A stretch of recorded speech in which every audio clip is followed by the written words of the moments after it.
that is supporting what you want to achieve in the future. That's another lever. Another lever here is the what we call another lever here is what we call culture change. Nowadays, companies are doing what's called cultural fitness or what's called cultural fitness assessment. They look at the culture of the company, what we call the principles of the company or the core values of the company, and then they compare with what the employees are doing to find out, are these employees culturally fit for this company or they're not? If you're contradicting the principles of the company or the core values of the company, then basically you're not culturally fit to be in that company. When we talk about things like transparency, customer focus, integrity, those are the core principles of the company or the core values of the company. If you are not honest, then basically you are going against the principle. So nowadays, at the recruitment level, there's something called cultural fit assessment, whereby they look at you and try to determine, will you fit in the culture of the company, basically. So look at that. So if you have people shaping organizational values and behavior to support new ways. So you must have a culture whereby what people are able to accept and accommodate new ways to ensure that the company achieves its objective. Another change lever is what we call performance management. So aligning goals, you must align the goals of the company, key performance indicators, appraisals, and rewards with strategic priorities. That means what? When you want to achieve certain objective or certain goals, you must ensure that what? Your goals, the goals of the company, your key performance indicators, and your appraisal are ensuring that what? You work towards achieving that objective. So your key performance indicators must be key performance indicators of the goal that you want to achieve. Then another lever here is on policies. Another lever here is on policies and procedures. Another lever here is on policies and procedures, basically the policies the company has and the procedures. So that updating policies to reflect and reinforce new strategies. So that's very true. Sometimes you may find that the policies we have as a company are not supporting what you want to achieve. So what do you do? We need to update or readjust the policies and procedure to ensure that what we are able to achieve the objective that is set for us to achieve. Very important. And then number 7 is what we call technology. The technology you are using can either frustrate or support the new strategy. So technology is very important. What do we mean talk about technology? See that adopting new tools or platforms to support innovation, efficiency, or communication. So adopting new tools or platforms to support innovation. So the tools you're bringing, the platform you're bringing, the systems you're bringing should be able to what? Support innovation, which is coming up with new ways of doing things, efficiency, cost reduction, and also communication. To ensure that information flow within the company is top-notch. Number 8 is another lever here is called employee empowerment. You cannot go forward as a company if your employees feel like they're not empowered, if your employees feel they're not engaged, if your employees feel they're not involved in decision making. So basically, you need to empower. So giving employees autonomy. Autonomy means freedom. Give them some freedom, autonomy, some aspect of freedom, and responsibility to foster innovation and adaptability. Means what? Don't be so much a control freak. Don't micromanage employees so much. At some time, give them freedom to be able to express themselves so that they're also able to, if they have a new way of doing something that can help the company, let them bring it, discuss it, and see if it's working. So allow employees to be innovative. If you don't allow employees to be innovative, you'll keep on using what? Old traditional ways of doing or carrying out activities. Another lever is training and development. The lever is on training and development. So it is called upskilling. Upskilling means what? Adding new skills. Upskilling means adding new skills. Reskilling means bringing a new skill. Reskilling. Upskilling means what? Maybe you are done up to some levels. Now you are increasing the levels. You have done up to module 1, then module 2. You are now module 3. Means what? You're upskilling. You are now upping your skill as you move ahead.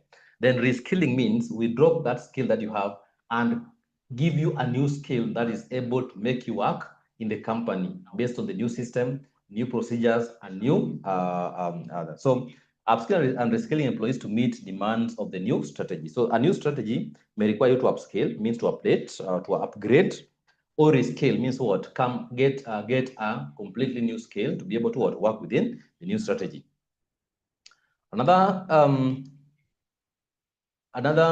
lever here is on resource allocation.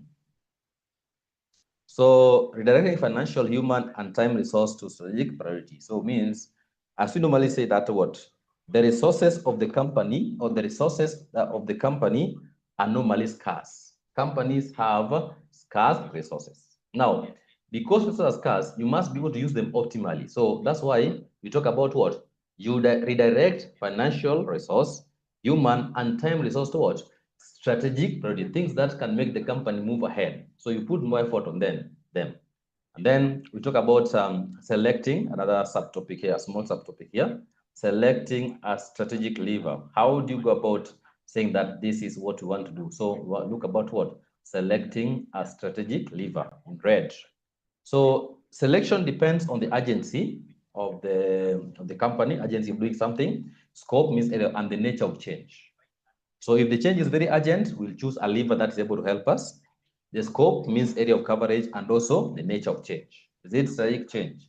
Is it management change? Is it a organizational structure change, basically? Then should you consider organizational culture, stakeholder interest, and so the lever that you're choosing, selecting the lever should be able to what? Should be able to consider organizational culture, means what? Should be able to help them or be in line with company culture.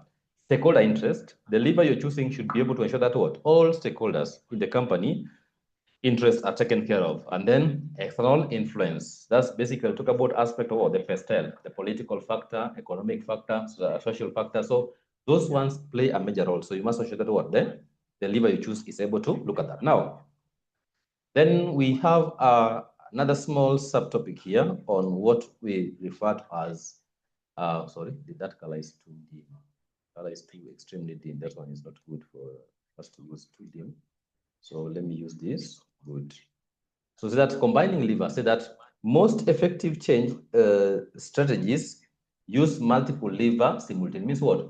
You don't use one lever. You can use several levers to ensure that what you achieve. So for you to achieve change faster or for you to achieve change better, then basically you need to what? You need to combine different levers. So for example, leadership plus community plus culture change lead what? Strong transformational impact. So this guy is combining leadership as a lever, communication as a lever, and culture change as a lever. And this will help in ensuring that what? They have a strong transformational impact. Now, on the levers of change, on the levers of strategic change, are we together? On the levers of strategic change, are we together? Any question on the levers of strategic change?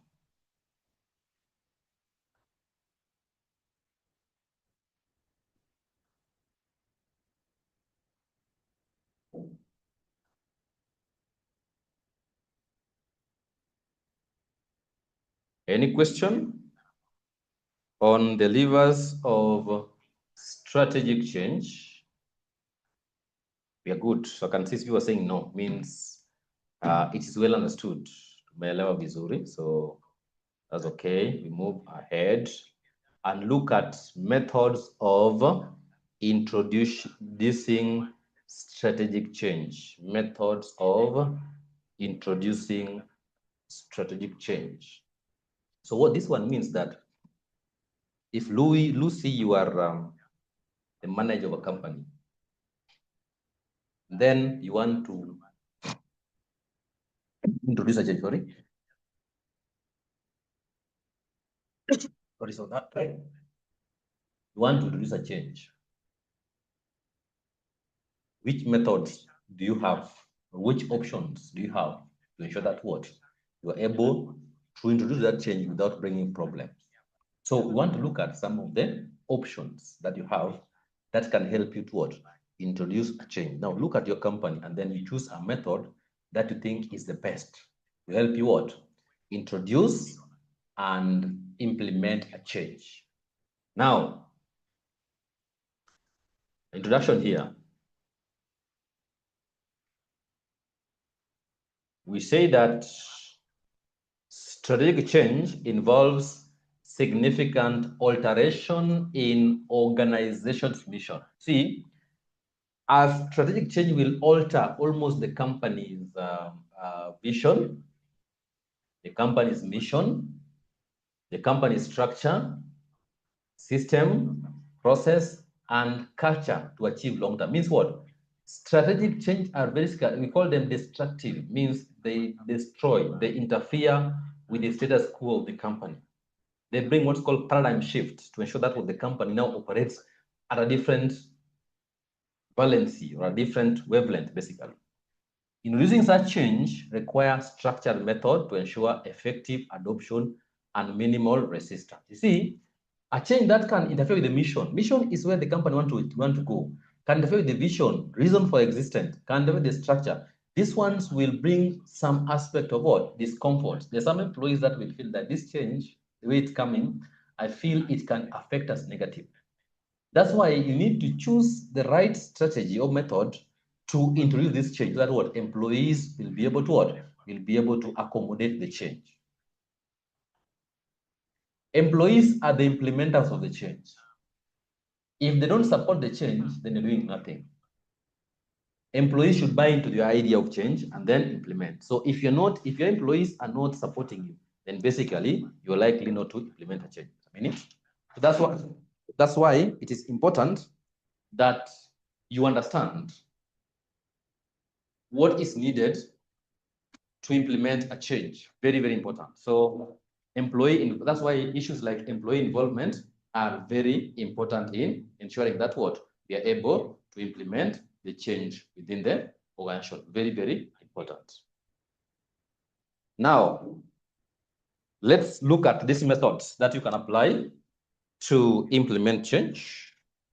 The first one is called top-down approach. This means you start implementing it from the top management as it trickles down to the junior level management. So say this, in top-down method, strategic change is initiated by senior management, means it starts at the top, senior management, CEO, MD, and all, and then communicated down the hierarchy for implementation. So the top level management, they give directive of what's supposed to be done, and then it is now implemented downwards up to the junior most employee. This approach allows for quick decision-making and maintains control over the process. Why? Because when the senior managers say something, it's an order. So we implement. So basically, that's why this work is quick, because unaambiwa tu, this is direct from the CEO, do this one. So basically, everybody cannot start questioning it. They will implement it. However, it may lead to resistance from lower level staff if they are not adequately involved. So sometimes, even if you're the CEO of the top level management, when you come up with some change, the junior employees may frustrate it by saying that, hey, we don't understand this thing, we're not involved. What is this thing? So basically, this approach is good in terms of you can implement the change faster, but as also some problems because some employees down there may not understand the reason, so they may frustrate its implementation. Very, very important that you understand that concept. That's on the top down. Now, the second one is bottom up. This is now the opposite of top down. This is now the bottom up. We are very conversant with this term. Now, this approach involves initiating change from the operational level. Means what? Downwards from the junior level employees, operational level management, operational level organization, with ideas and innovations coming from employees. So it means what? This change is initiated by the lower level employees. That's where it starts. It encourages ownership, creativity, and commitment among staff. So those junior level employees first, they will own that change because it came from them. It can bring some creativity because there's so many employees down there, and also commitment among, so the staff will be very much committed. Now, although it is inclusive, that means the good thing is about it's inclusive, means what? Most employees are involved. Go start from the down. You see, as you go down the company, we have more employees. So if a change comes from down, then basically it will what? Involve majority. So although it is inclusive, it may be slow and lack strategic alignments unless properly guided by the leadership. So although it's a good one, that's inclusive, but what? It may be slow. Why? Because some managers may still want to look at it before they now implement it. So it may take time. At the same time, it may not be in line with what? The strategy goal of the company. So the management will look at it and then try to streamline it to or to align it with the strategic goal of the company. That is called what? Bottom-up approach. The next approach is called participative, whereby you call people, you go to a meeting, and you try to discuss. So the participative method combines both top-down and bottom-up. So this is a hybrid of the two. This is a composite approach, has got the two. So the participative method combines both top-down and bottom-up strategies by involving employees and managers in planning and implementing a change. Both management, all levels of employees sit down, they participate, discuss to be able to what? Implement a change. Very important. This inclusive approach enhances engagement. Means what? There's constant engagement, reduce resistance, and increase the likelihood of successful implementation since all stakeholders contribute. So this is the most preferred approach because it ensures that everybody else is involved. So nobody will be caught unaware that, hey, what is this one? Because you have to go for meetings, you go for seminars to discuss the same thing as you want to. So basically this one, there's nobody who will say that I don't know what's happening. So because of that, it is likely to be the best in what? Implementing a change, depending on how you look at it. Another one is called incremental change. This is also very important. This is also a very good one. Incremental means what? You do change in piecemeal. Means kidogo kidogo. You don't bring an overhaul. You don't just bring a change at once. You do what's called incremental, slowly by slowly. So if you want a change to happen, you can give it even 6 months or 1 year. So by the next 1 year, then basically everybody else will have what? Will have adopted the change. That is what we're talking about in this type of change. So let's read what it entails. So we say that incremental or evolutionary. Evolving, when we talk about evolution, evolution is a gradual change. We say that human being evolved from the apes. We came from monkeys, gorillas, baboons are our cousins. That's what they're saying. So we at least evolved. So this one means what? If you want to bring a change, you can start the change from one department to another until you're done. So you don't just come and say that let's change today, by tomorrow this thing. No, you do what's called what? Incremental change. You come by. So this one is what? It's a little bit very gradual. It's a gradual change. Very, very important. Now let's look at what it entails. So this type of method is less disruptive and easy to manage. It allows staff to adjust gradually. It's best suitable for organizations. So basically, gradual change is what? Is normally considered one of the best because you implement change in piecemeal. So if the change backfires in one department, you don't go ahead with it. That's what's called what? Incremental change. Then you go to another one is called transformational change. You can also go for this method to implement a change. It's called it's called transformational change. So we say that transformational change involves fundamental and comprehensive shifts. Means it's a comprehensive, it's a massive change. It's something that you can see. Shift version what? Culture, strategy, structure, or operation. It is often implemented in response to external pressure, such as what? Competition, advancement. So basically, this one means what? There's a complete transformation from how we start to the new change. The next one.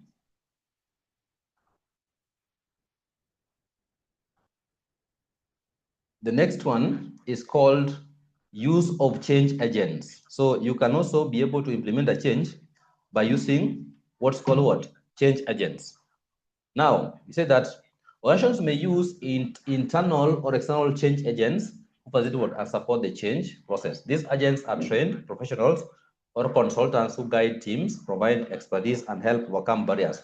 They play a crucial role in diagnosing problems and implementing tailored. So basically, When you talk about a change agents may be those people in the company that support the change, and they must be influential people, or it can be a consultant that is brought to help in what implementing agent. So you can decide, okay, with me, how I want to implement what I want to use change agent. So I get maybe head of departments of the head of different departments, have them in a committee, then they help me what implement change. Or I can bring a consultant who is good in that area to help us what implement the change. The next one is what's called piloting and prototyping. You can also use this one as a what? As a method of implementing change. It's called piloting and prototype. So piloting involves testing change initiative in a small scale before full implementation. So you want to do this, for example, that hey, this change, you want to go, sorry, you want to go, I have a very strong flu, sorry for that. We want to do a pilot, means what? We want to implement this change in a small segment of the company, or a small section. Then we see if it's good for that segment, it can be good for the company. So if it fails in that segment, then we drop it. That's what we call what? Piloting, means you test it in a small part of the company, maybe a department or maybe a section, to see if it's working. If it works well, we now go full blown. We implement in the company. But if it brings some problems, then we stop at that level. So it allows the organization to learn, make an improvement, and manage risk effectively. By using prototype or trials run, feedback can be gathered and used to refine the strategy. So basically, when you do this piloting, you do piloting to ensure that what you're able to implement a change well. On the methods of implementing change, any question? On the methods of implementing change, any question?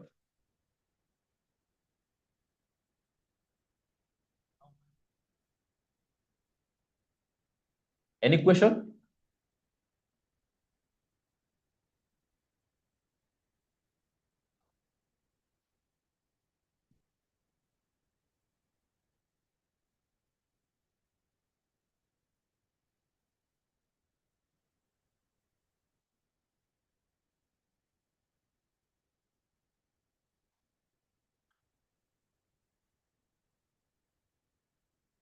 Any question?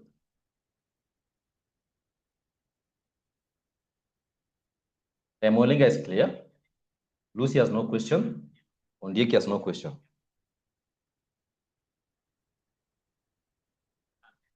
So that means that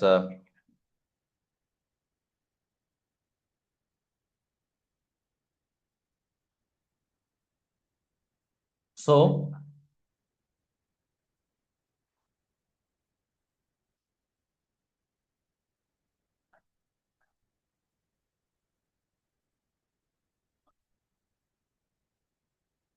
let's look at from those methods of planning change.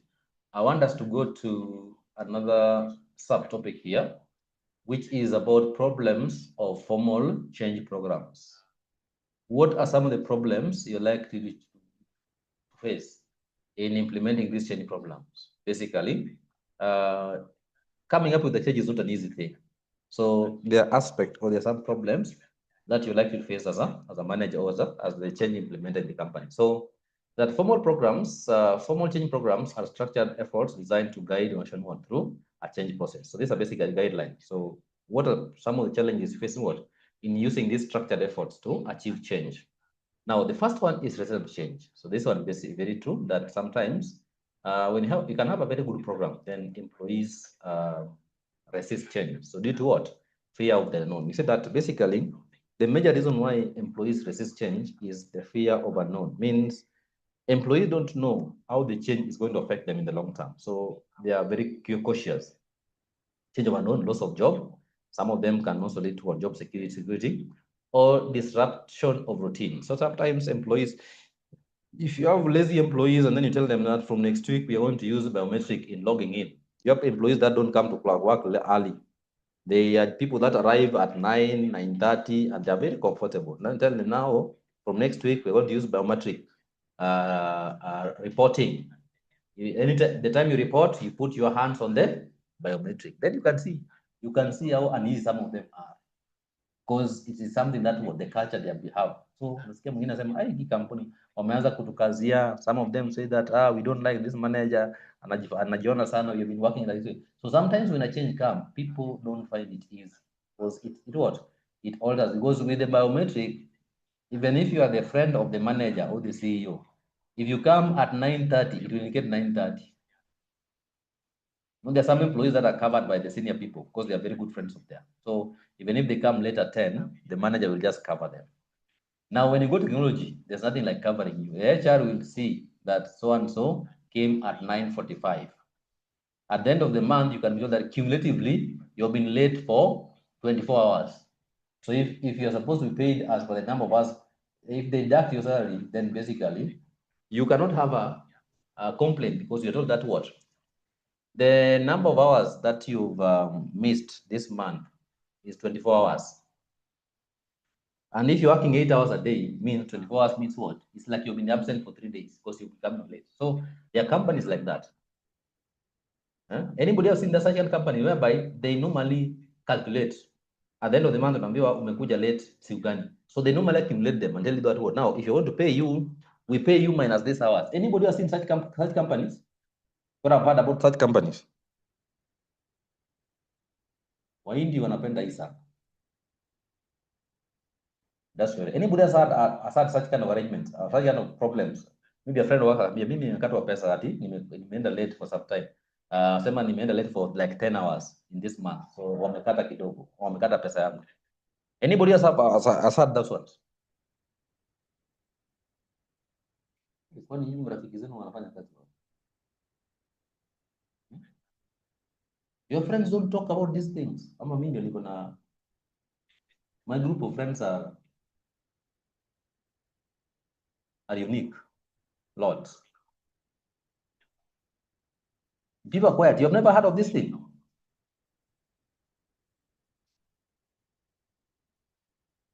Eh? Okay. Let's proceed. No. You have not heard about this? Lucy is saying that he has never had a company that is using biometric to deduct salaries of their employees at the end of the month. Unaambiwa cumulatively, you've been late for 10 hours. So we are deducting 1 day from what you're supposed to pay you.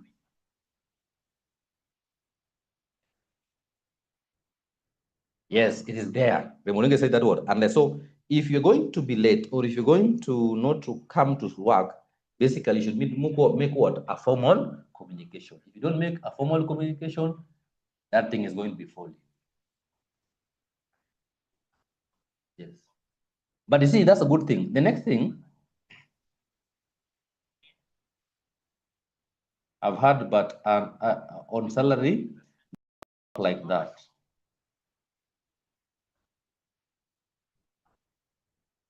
But now, the other bad thing about this issue like biometric is that it makes employees become like robots.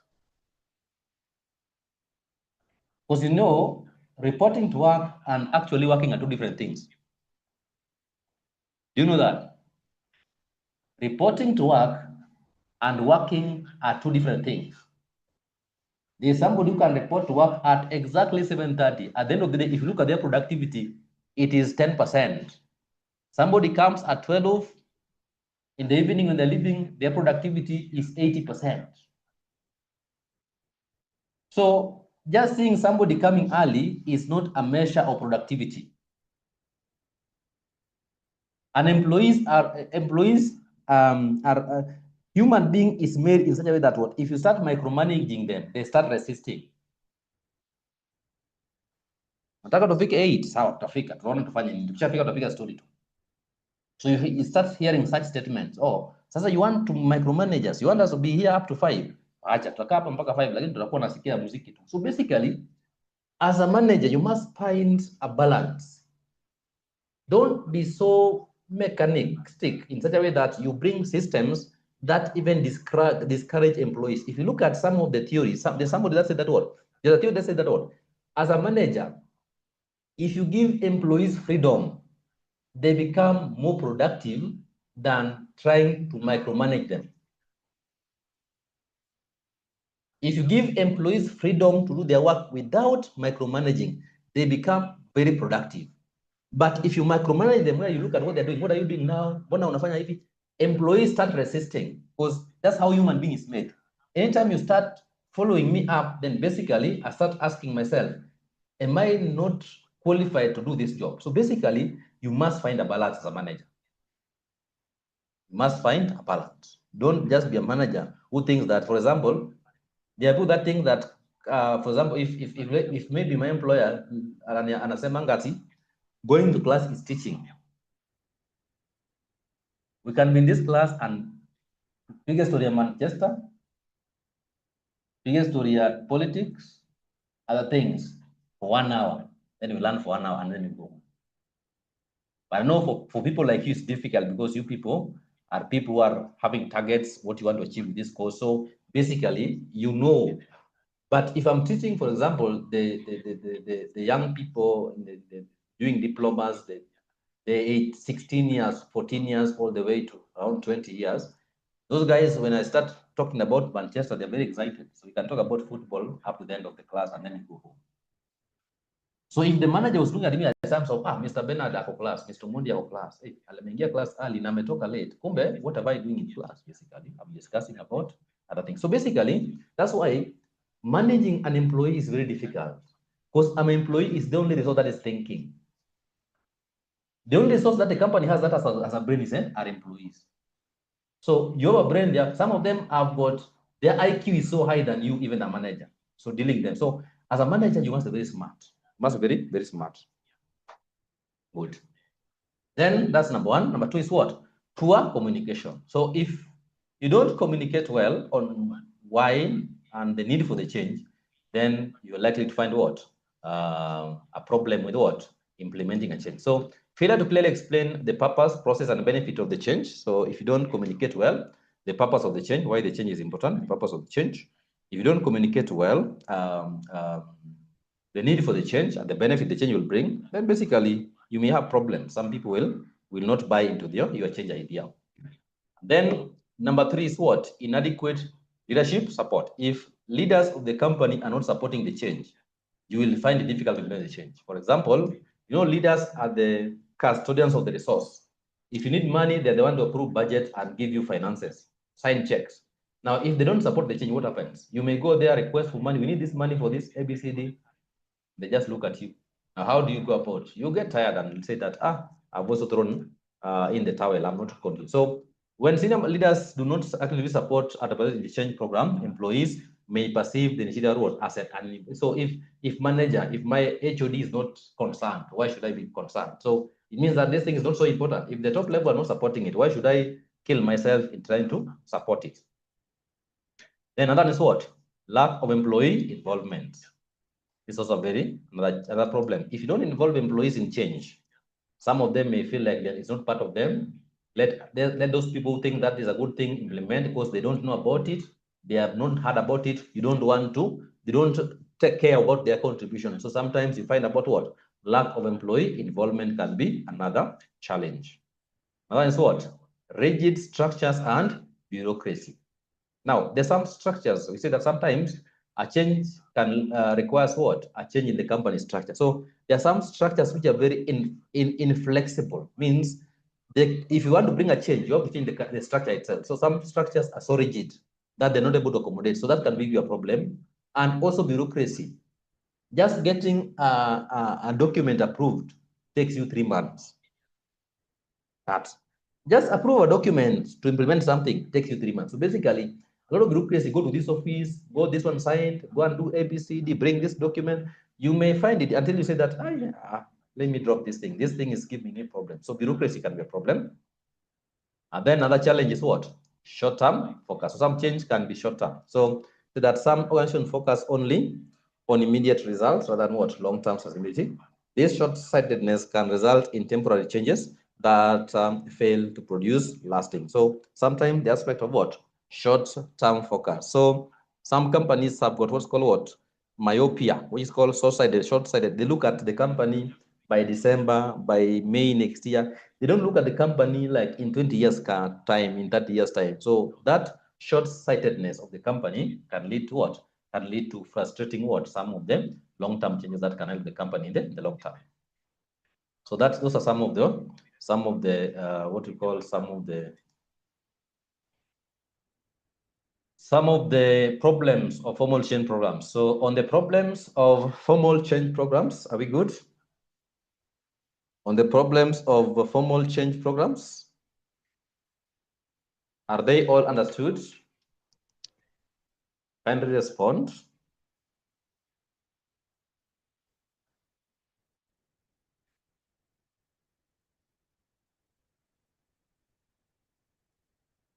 Yes?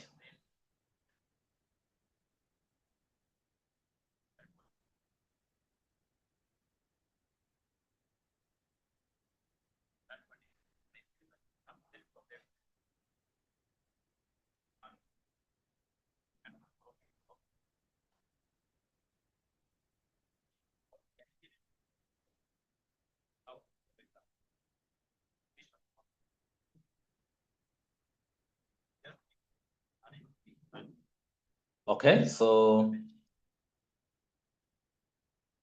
we are okay.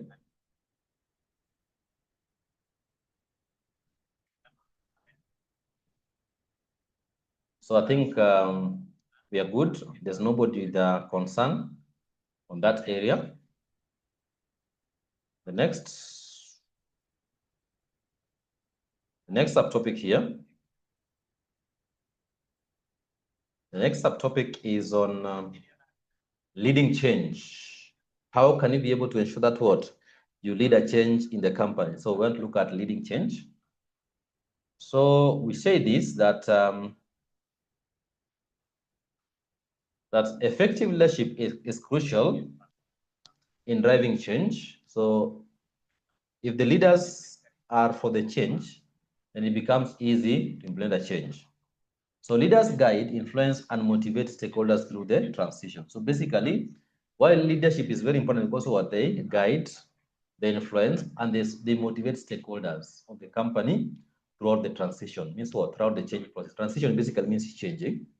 Now, we talk about some of these leading change. Number one is a clear vision for change. As a leader, or as a manager, or as a leader, you must have a vision. Where do you want to go? So the change should be able to help you move towards a common goal all the way. So clear and compelling vision help guide direction and change and align with those stakeholders. So basically, vision means what? So if you have a vision where you want to go, then everything you do or the changes you bring in should be able to help you achieve that vision. That's number one. Number two is building a guiding coalition. Means you cannot be able to implement change yourself. So you need to come with a team, so a coalition. So sustainable change requires a team of influential individuals who support and drive the change.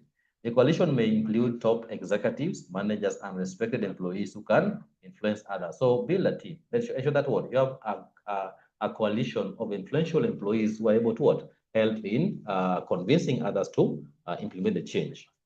Number three is communicating the change. You need to ensure that people know about the change. So it's about communicating the change. So we say that leaders must communicate the change initiative consistently and clearly across all levels. So people in the company should know about the change, from the senior most to the junior most. So effective communication help manage expectations, reduce fear, and ensure everyone understanding. So reduce fear. Sometimes some employees resist change because of fear. So if you explain to them, then basically that fear is minimized or reduced. Then the next is what? Is employee empowering employees. So leaders should empower others by removing barriers, providing resources, and encourage initiatives. Means encourage what? Innovation. This means allowing employees to take ownership, make decisions, and innovate within the change. So ensure that empower employees that they feel like they have something to contribute to the change. And then creating short-term win. That means if we have a change, we're implementing a change, within 1 month, 3 months, 1 year, at least we must see something that the change has brought to us. Some of us may not live maybe we are retiring in the next 5 years. So we may not see the impact of the change in the next 20 years. But we should see that in these 5 years I'm in the company, can I see something positive out of the change? So celebrating small achievement boosts morale and demonstrate that the change is working. So if you see something that has been brought by the change, They say that, hey, this thing is good. You see, we put it last month, and this next 2 months now, see what we're getting more sales. That's a change. Then managing resistance, this is also a very important aspect. You need to ensure that anybody wants to resist the change, you manage them. So let's must acknowledge resistance and address it through dialogue. Tell people all the change is important. Empathy and support people to implement the change. Then providing training and support. So sometimes people resist change because what? They don't have the skill to implement the change. So if you bring a new system, they don't understand the system. So it becomes very difficult for them to implement the change. So that's why sometimes you need to train people. So if you want to come with the change, train them on the new systems, that's what they understand. So when you bring the change, then they are comfortable working with the system. But if you bring a system and these employees are floating, they don't know what to do, then basically it's going to be a problem. Then anchoring change in the culture. So that's also very true. Means the change that you're bringing should be in line with the company culture. So to make the change sustainable, it must be embedded in the culture. Leaders reinforce new behavior and values through policies, performance systems, and consistency. So ensure that the change you bring in place is incorporated in the what? In the company policies, performance systems, and even consistent modeling. Then last one is monitoring and adjusting. So basically, implementing a change is not permanent. We need sometimes to evaluate, monitor the change, and see if it's bringing us if it has got some positive results. There are some changes that you can put in place, and then it can give us a short-term positive. Then what later it starts giving us negative results. So we need to monitor. Don't just implement a change that say that iko sawa, wacha tu play. Don't implement a change then say that this is what the gospel. No, the change that you put in place, you should monitor it to see, is it still helping the company? If it's not helping the company, you go back to bring a new change. So basically, keep on monitoring and adjusting. So you don't have a rigid change. You can be able to adjust it as time goes, so that you're able to you're able to ensure that you're able to ensure that the change is positive. So keep on monitoring and adjusting. So you monitor and then you adjust the change to ensure that you achieve the long-term objective. Very, very important. On the leading change, any question? On the leading change, any question? On the leading change, any question?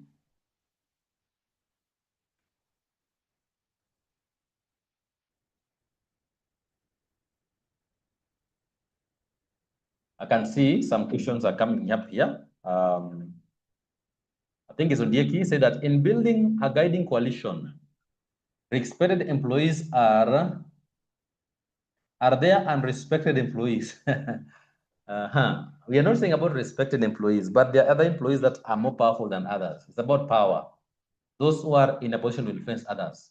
There are some employees that they may be at a lower level, but people hear them, other employees hear them. So we don't say about unrespected, but say that what? Others could be more respected than others. Unrespected would sound negative, but is it that what? Some have got more influence than others, or some are more respected than others. So it depends on the level of respect, on the probability, the level of respect. Some have more respect, others may not have more respect. But you see that unrespected now brings negative connotation in.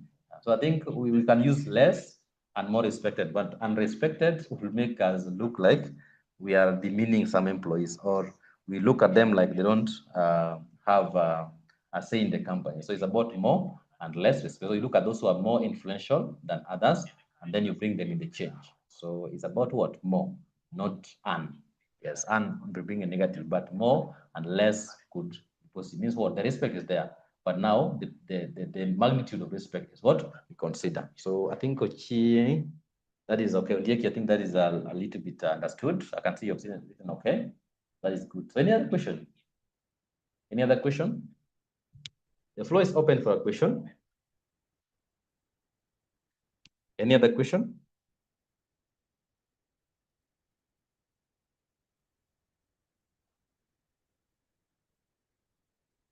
Any other question?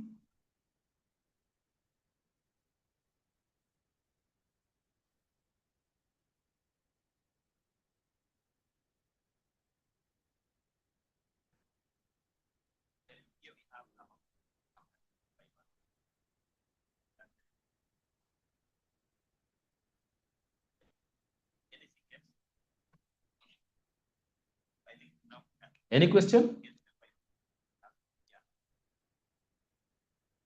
Now we're done with the syllabus.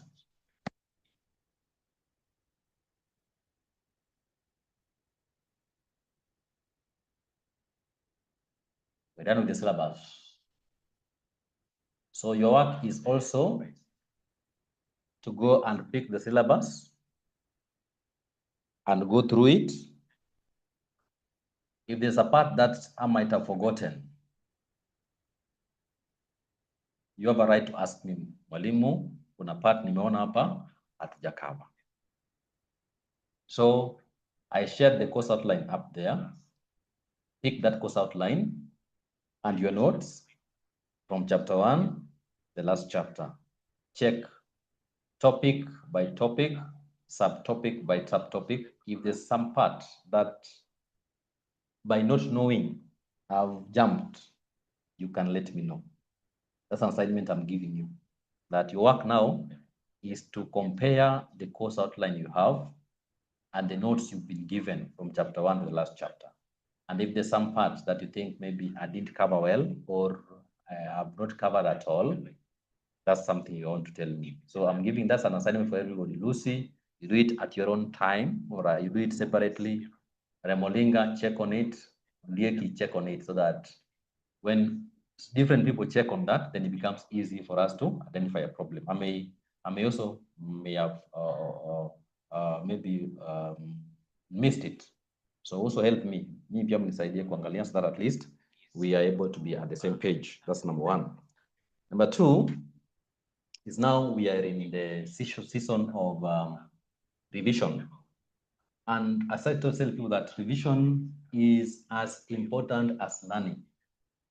So try as much as possible to find yourself in class during revision.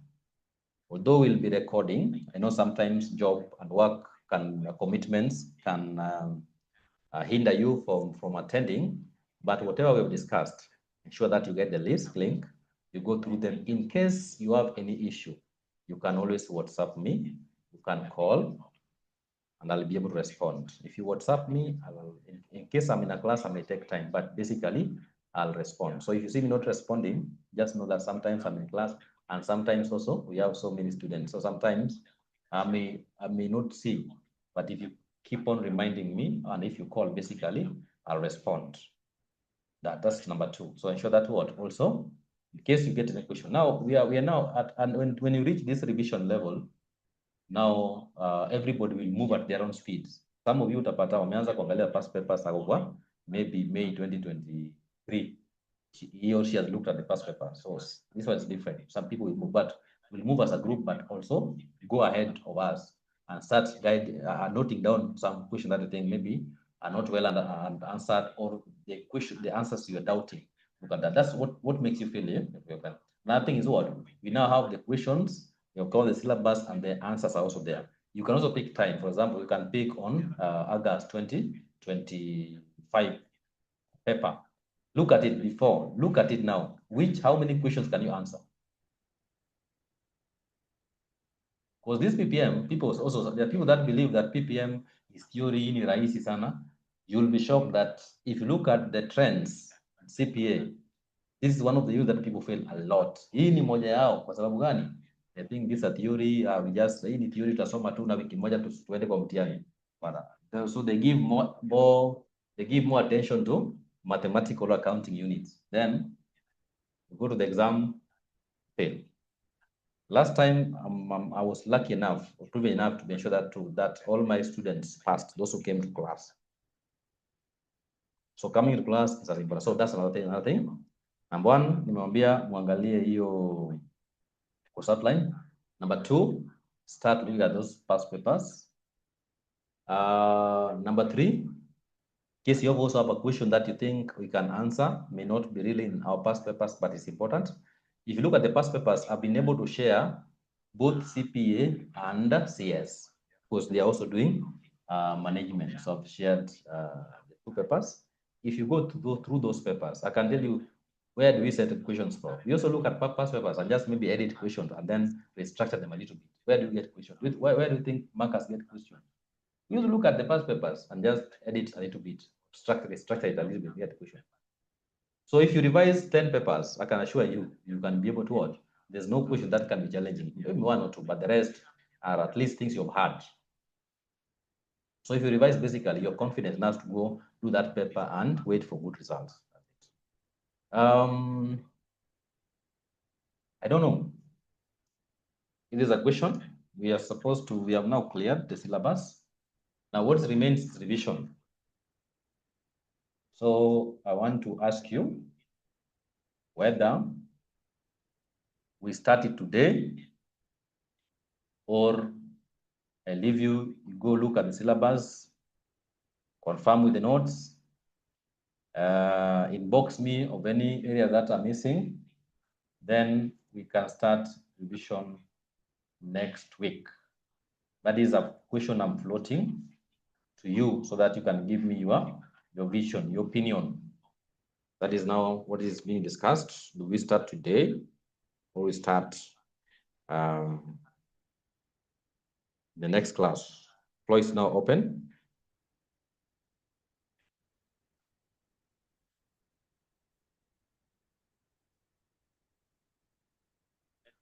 Floor is open. People quiet here. Lucy, what's your opinion? Ondieki, say something. Remolinga, say something.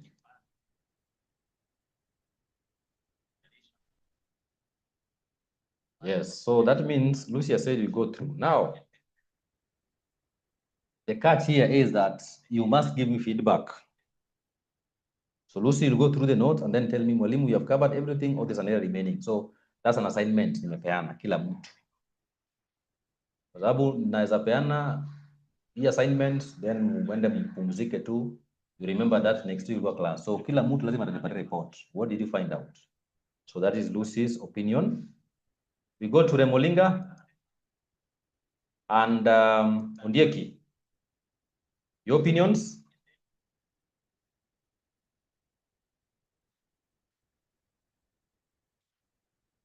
Ondieki next week is okay. Remolinga, good. So I think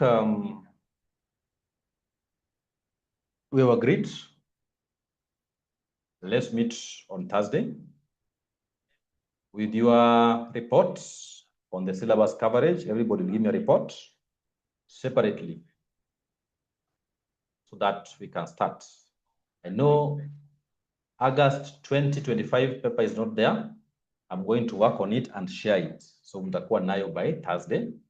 That's one paper. Then we have several now. Hizo zingine mko nazo kutoka huko, I think from 2022. Nayo mpaka sasa hii. So if you're able to engage, look at those ones, we are good to go. We look at them from the, we are doing new syllabus. New syllabus ilianza 2022. So that's why we find that most of our revisions start from 2022 there onward, because that's when they look at the syllabus. We are doing a new syllabus from that time.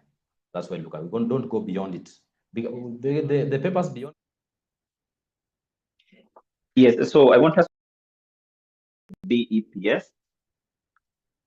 Roman 1, we require to compute the basic earnings per share, basically for 2 years, the year which ended 30th of September 2021, and the year which ended 30th of September 2022. So here we require to compute the earnings per share for 2 years. Automatically, we start with the first year here.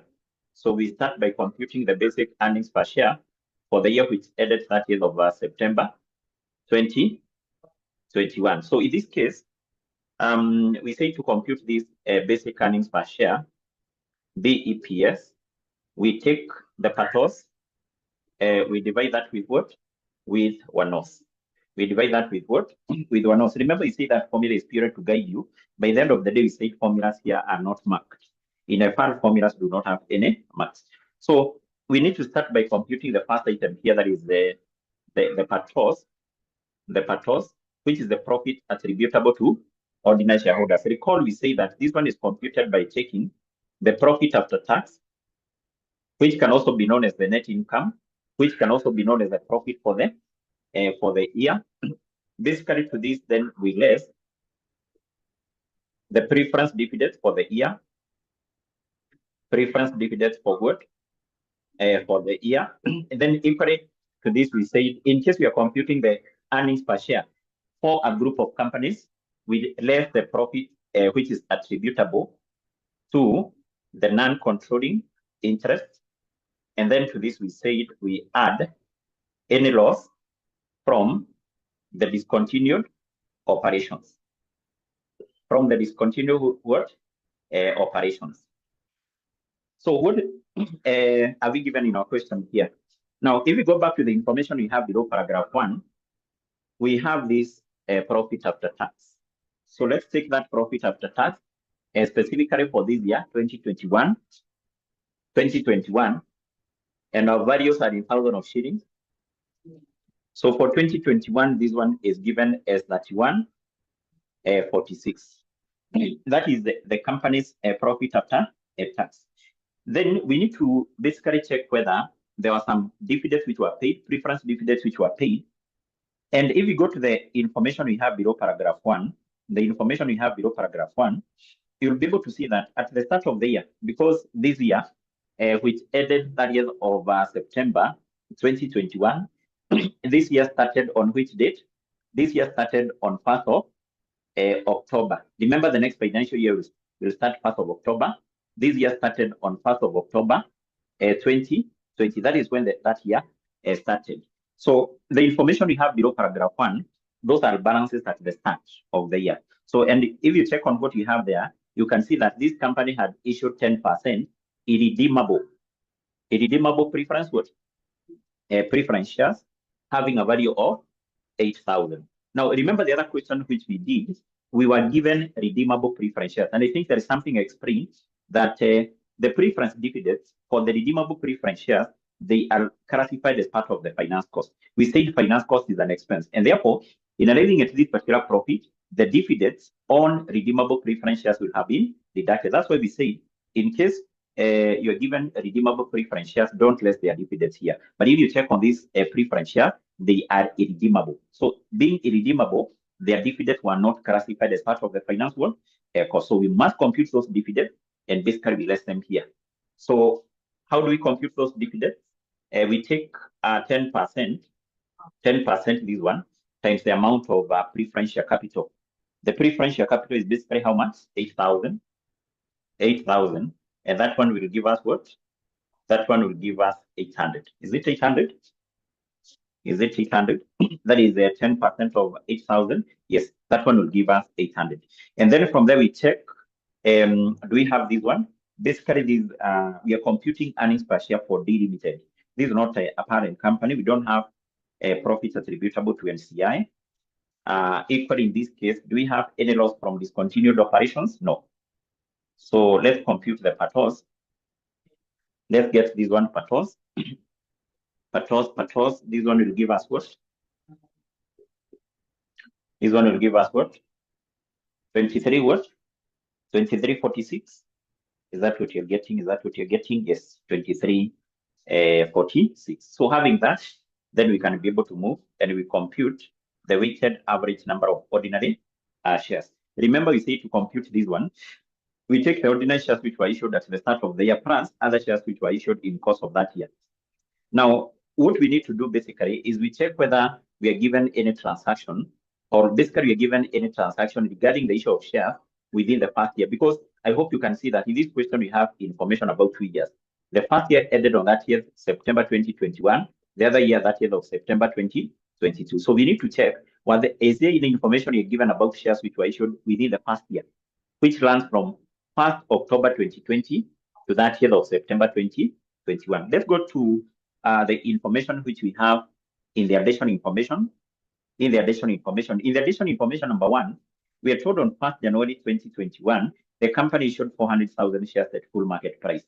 Now, is that a transaction for year 1 or is it a transaction for year 2? You just need to recall that the first year is ended on that year of September 2021. Automatically, that transaction, which took place on 1st January 2021, that is a transaction for the first year. Is that in the position? Is that a transaction for the first year? Yes, that is a transaction for the first word, for the first year here. Yes. And then from there we have the other one, number 2, on 1st of April 2021.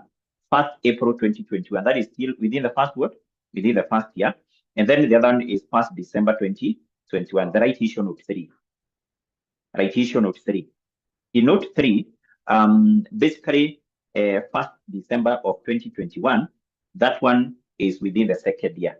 Is within the second word, yeah. And then I think note number 4, in the last paragraph, we are told on 1st June 2022, which should be the second year, there was conversion. So meaning that in this case, we need to proceed and basically compute the one-offs for 2021 by taking into account the shares which were issued at the start of the year. And also, we take into account note number 1, note number 2. Note number 1, note number 2. So we say to compute this, we need to have a column here for the date.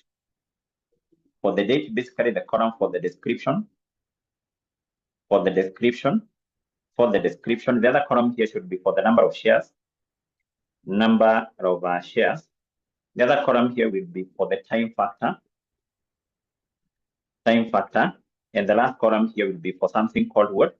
The weighted average number of ordinary shares. Weighted average number of ordinary shares. Weighted average number of ordinary shares. Yes. So we start with the shares which were issued, the number of ordinary shares which were issued and fully paid at the start of the first year here. Where do we get those shares which were issued at the start of this year? We get that below paragraph 1. Below paragraph 1, you're told delimited equity balances on 1st of October 2020, which is basically the start of year 1. So in that case, we can be able to determine the number of ordinary shares which were issued here. So we'll say on 1st of October 2020, so we have the balance brought down. And how do we get the number of shares? To get the number of shares, we will take the ordinary share capital, which is basically 20,000. Remember that 20,000, those are not number of shares. That's what you can see up there. We're given those values in shillings. So this is the value of the shares. So to compute the number of shares, we need to divide that with the par value. The par value in that case is 10. So this means that the shares which were issued and fully paid at the start of the year were 2 million, or actually 2,000. 2 million. So our values here will be in 1,000 of shillings. So the shares which were issued and fully paid at the start were 2,000. Then the time factor here will be 12 out of 12. We say that those shares will be held for the whole year. So basically, we take this times that, which equally will give us weighted average number of ordinary shares of 2,000. Of 2,000. That's what we have. Then from there, let's go to the information you have in note number 1, note number 2, because those are transactions which occurred in the first year. So we first of all go to note number 1, and you're told on 1st January 2021, the company issued 400,000 shares at full market price. So we will say on 1st of January 2021, there was issue at full market price. How many shares were issued? The shares which were issued were 400. And actually, we said even before we move to the other column, can you get the total for this? The total for that will be 24. Then we need to determine, or actually to come up with the time factor. These shares will be held for how many months during that year? Take into account they were issued on 1st of October, sorry, 1st of January, that is 1st of January. I hope you can be able to recall when the year is ending. That year of September. Those shares will be held for how many months during that year? They were to be held, or they were held for how many months during that year? They were issued on 1st January, the year is ending 30th of September. Yes, they were held for 9 months out of 12. And remember, we said these shares which are issued at full market price, they should be weighted on time basis. They should be weighted on time. They should be weighted on time basis. So let's take this times that. And I think that one will give us 300,000. 300,000, is that what you're getting? 300,000. 300,000. Is that what you're getting? Is that what you're getting? 400 times 9 all over 12. We should give us what? 300,000. So then from there, we still have another transaction. That is note number 2. 1st April 2021. 1st April 2021, we have said, is within the first year. Is within the first year. We say on 1st of April 2021, we are told the company made 1 for 5 bonus issue of ordinary shares to the existing ordinary shareholders. So on this date, we say there was a bonus issue. So we need to determine how many shares were issued during this bonus issue. So we are told the company made 145 bonus issue. 145 means that the company was to issue 1 share for every 5 shares which were held. So how many shares were held before the bonus issue? The shares which were held before the bonus issue, we said you get that from this column here. The shares which were issued before the bonus issue were 2,400. 2,400 shares. So we cross multiply, then we divide. 1 times 24 divided that with 5. And that will, this one will give us what? This will give us what?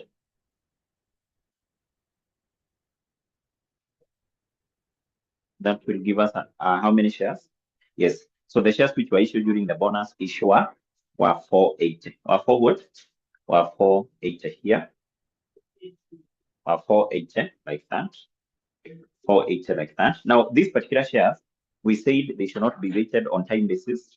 So in this case, we don't have a time factor there. But in this case, we said we need to do something to this share.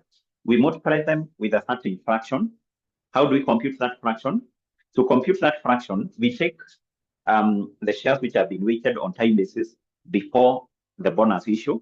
The shares weighted on time basis is this plus this, which is basically 23. We divide that with the shares which have not been weighted on time basis, what we have there. So that is a fraction. We multiply those shares with that word, a fraction there. Sasa? Yes, so we multiply these shares with 23 all over 24 like that. Yes, so we have 48 times 23 divided that with 48.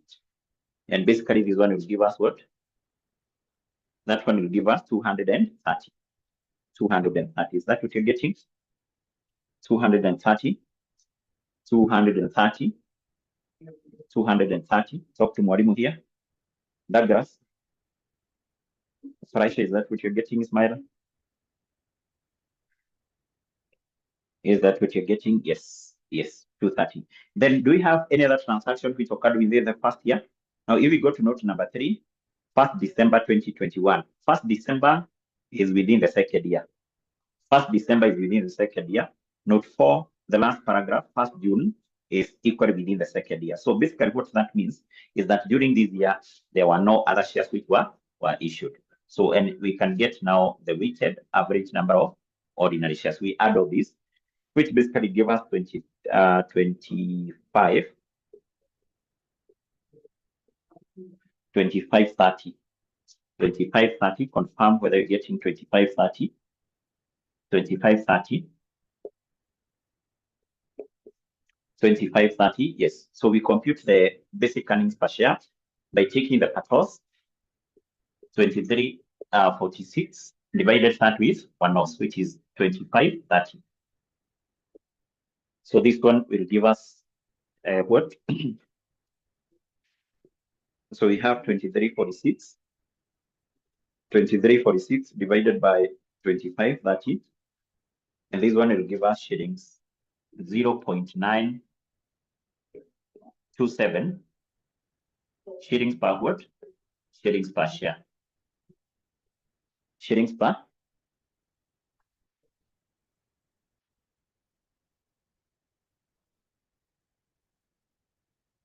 So here you're getting 460. Yeah? You're getting 460 here. Okay, you need to correct Marimu. That is wrong. Is it 460? 460 hapo, eh? Okay, sawa. Sawa. So then let's correct this one. Let's correct this one. Let's correct this one. So it should be 2760. 2760. 2760. So I hope now the total is correct. So then let's compute the earnings per share. The basic earnings per share. 2346 divided by 2760. Yes. So this one will give us shillings 8.5 per word per share. Per share. Is that what you're getting? Is that what you're getting? Is that what you're getting? 0.85, 0.85, 0.85. Yes. So let's move to the other year, that is 2022. So we compute the basic earnings per share for the year which ended 30th of September 2022. So in this case, we can start by computing the PATOS, the profit attributable to ordinary shareholders. And like in this case, we don't have to repeat all this. Take into account, we know to compute this one, we just take this profit after tax minus preference dividend. You can compute that directly. So we take a profit after tax for 2022, which is given below paragraph 1. So, and that one is given as 3612, 3612 minus the preference dividend. Will the preference dividend change? No, the preference dividend will not change because as per the additional information, the preference share capital remains the same. There is no transaction you're given from note 1 all the way to note number 6, which shows that there was a change in preference share capital. So the preference shares remain the same, 10% times what? Times 800, 8,000 that is. So this will give us what, 28? How many 20? Huh? 28, 2812. Is it 2812? Yes, 2812. So having that, then we move and basically we compute the weighted average number of ordinary shares. So we have the same arrangement. We have the date. We have the description. We have the number of shares. A number of shares. We have the time factor. The time factor and the weighted average number of ordinary shares, that is one-offs. That is one-offs. Yes, so we start with the opening balance. Remember now this year started on 1st of October. 1st of October 2021. That is when the second year started. That is when the second year started. I hope you can be able to recall the first year ended, that is September 2021. So the second year started the following day, 1st of October 2021. So we start by recording the shares which were issued and fully paid at the start of the second year. Who can give me this number of shares? The number of shares issued and fully paid at the start of the second year. Give me that. Give me that number. We get it somewhere here. The number of shares issued and fully paid at the start of the second year. Yes, how many shares? How many shares? I'm told by 1424. I'm told by 1424. Remember, 14, there is something we are almost forgetting here. We didn't add this one. This one should be 2880. We almost forgot to add that one. So the number of shares issued and fully paid at the start of the second year, should they still be 24? Now, the number of shares issued and fully paid at the start of the second year, you take whatever we have here. Whatever you take here, don't take this because some of the shares here have been weighted on time basis. You take that. Sasa? Yes, 2880. These shares will be held for the whole year. The time factor is 12 all over 12 there. Sasa? Yes. So then we move to the other transactions. Basically in note number 3. In note number 3, we are told on 1st December 2021, there was a right issue. I hope you can see these are transactions you have come across in all questions. Right issue. So we said you must be in a position to know how to deal with that. So the right issue was made on 1st of December 2021. 2021, there was a right issue. There was a right issue. Now remember, we said as far as the right issue is concerned, two things, you need to compute two things always. Number one, you need to determine how many shares were issued during the right issue. Number two, you compute the theoretical exercise price. So let's start by computing how many shares were issued during this particular right issue. How many shares were issued during the right issue? We are told that on 1st December 2021, D Limited invited the ordinary shareholders for right issue in the proportion of 1:4 at a price of 12. The shares were quoted immediately before the right issue at a price of 15 per share. All the right were fully subscribed. So we need to determine, first of all, how many shares were issued during the right issue. And you're told the company invited the ordinary shareholders for right issue in proportion of 1/4. 1/4 means what? 1/4 means that during the right issue, the company was to issue 1 share for 4 shares, which were held. That is basically the interpretation for that. 1/4. The company was to issue 1 share for 4 shares which were held. We know the shares which were held before this right issue were 2880. So the shares which were held before, they were 2880. So we just cross multiply and we divide. So we have 1 times 2880 divided that with 4. Divided that with what? With 4. So basically this one will give us 720 shares. 720 shares. 720 shares. Is that correct? 720. 720, 720, 720. 720, yes. So then from there we compute the theoretical X-right price. Now, before we compute this theoretical X-right price, we need to get some information from that note number 3. So this 1 share which was to be issued during the right issue, we are told it was to be issued at a price of 12. Each share here during the right issue was to be issued at a price of 12. And then we are told that the market price before the right issue was 15 shillings. So before the right issue, each share had a market price of 15. So having that information, then we say to compute this one is quite simple. You just come here and you say, if before the right issue you held 4 shares, and each share was trading at a price of 15, then during the right issue,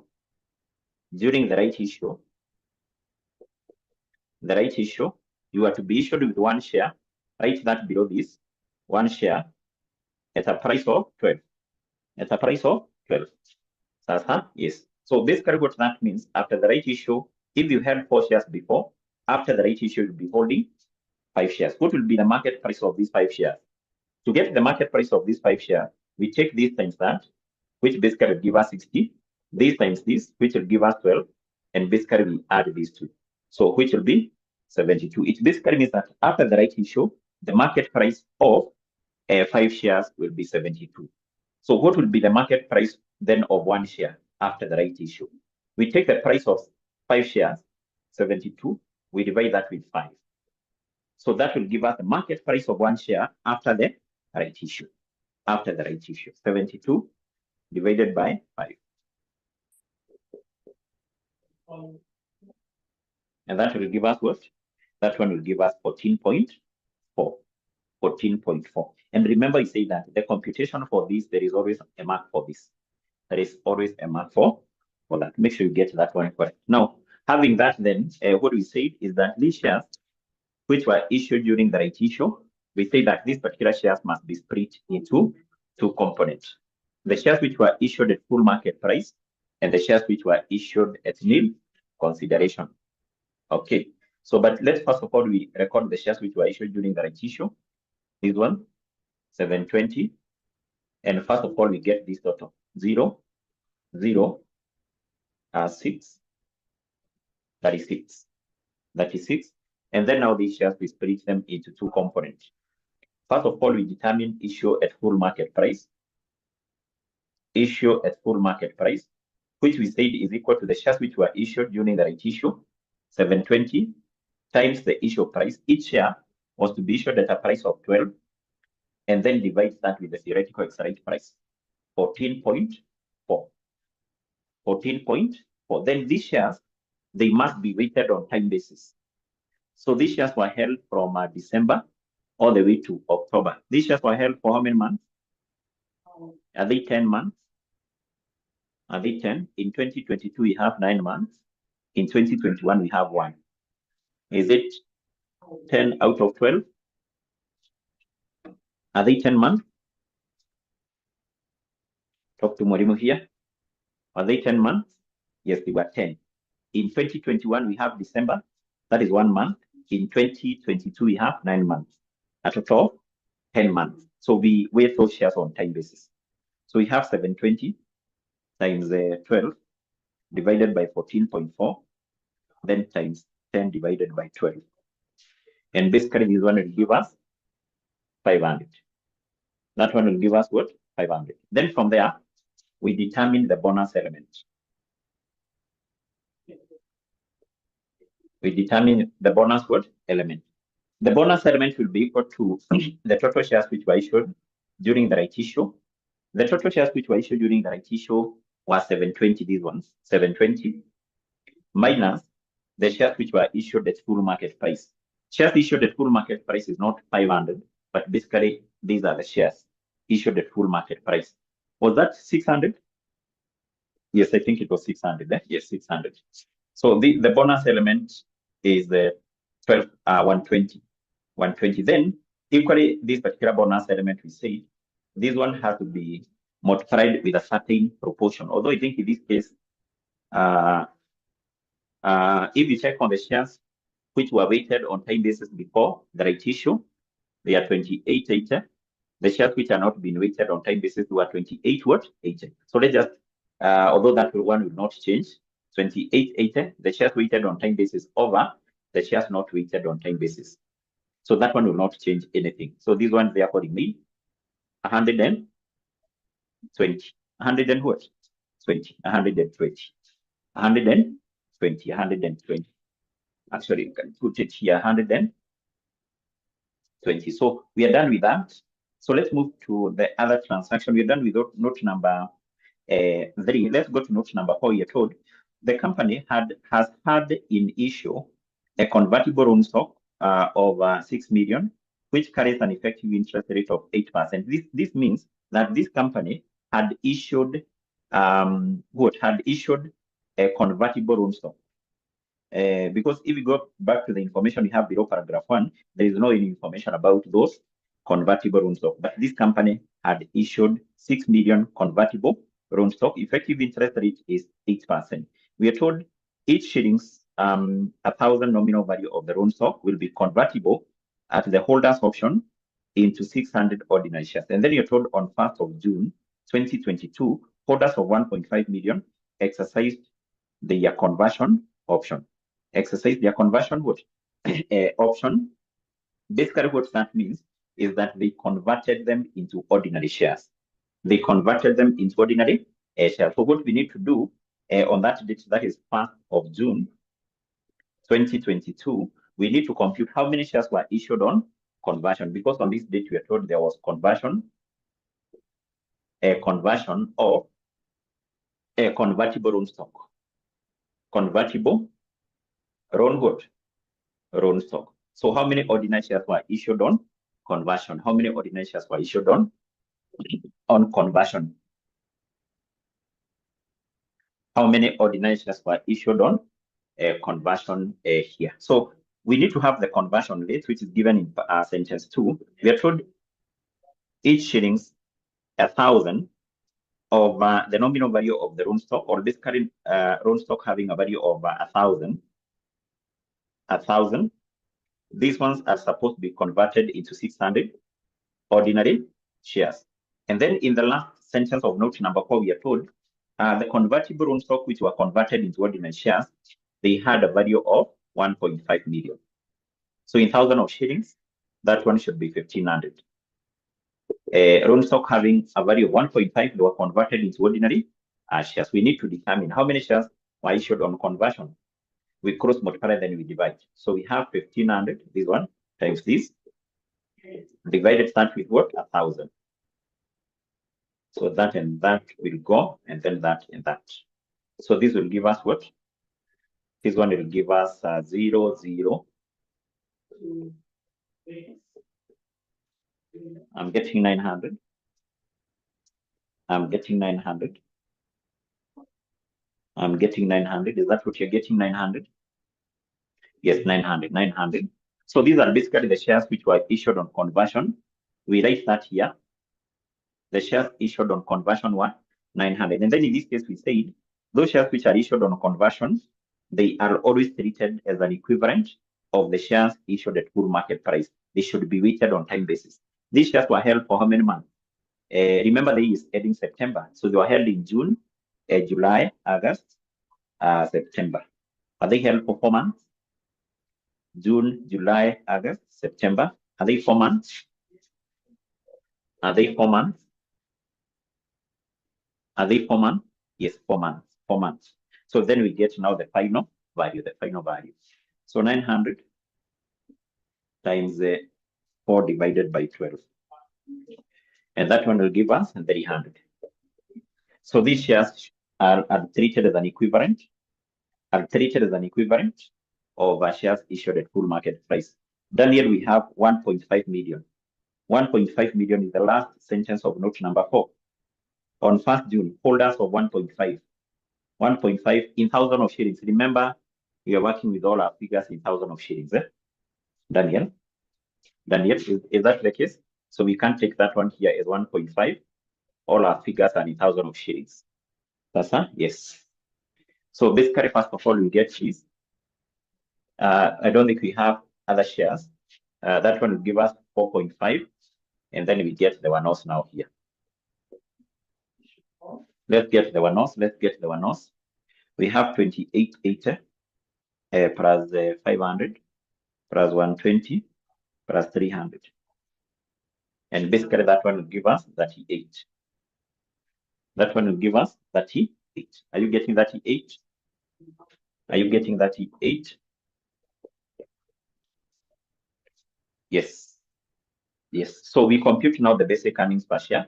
We take the pathos, which is 2812, divided by 1/0, 38. So what do we get here? We have 2812 divided by 3800, and basically I'm getting 0.74 shillings per what? Shillings per share. Shillings per share. Shillings per share. Is that what you're getting? Is that what you're getting? Is that what you're getting? 0.74. Is that what you're getting? Yes. Yes, that is basically what is required. So we're done with the Roman 1. Actually, this is a very, very good question. So let's move to Roman 2 of the question, whereby we are required to compute the diluted earnings per share for the year which ended 30th of September 2022. So we are required to compute the diluted earnings per share for the year which ended 30th of September 2022. Now, in this case, we say to compute this one, the diluted earnings per share, we follow 3 basic steps. Number 1, we need to go back to the question, and basically we identify which potential ordinary shares was this company having in this year. Remember, we said when checking for these potential ordinary shares, you check whether the company had granted the employees a share or a stock option. As per this question, we don't have any. Number 2, you check whether the company had issued any convertible security. Sasa, yes. And I think in our case, we have a convertible security. As per the information we have below paragraph 1, we don't have any convertible security. These preference shares, unlike the other question which we did, these preference shares are not convertible. Don't consider them as potential. They are not convertible. Sasa, yes. In our case, what we have is the convertible on stock in note number 4. So in this case, we only have one potential ordinary share. We only have one potential ordinary share. What we have in note number 4, and that is the convertible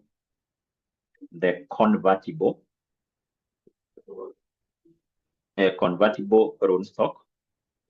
Convertible loan stock. That is basically the only potential ordinary share. Now, having identified that potential ordinary share, step 2 we said is we compute increase in earnings, increase in number of shares, and finally we compute what? The diluted earnings per share. But before we compute the increase in earnings, increase in number of shares, just like what we did in the other question, there is some information which we need to analyze here.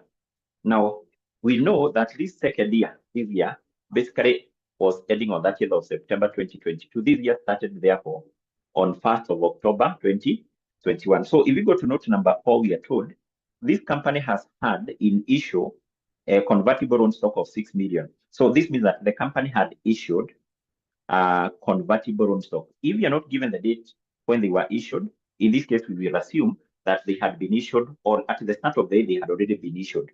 Because you can see, we are not told they were issued during the current year.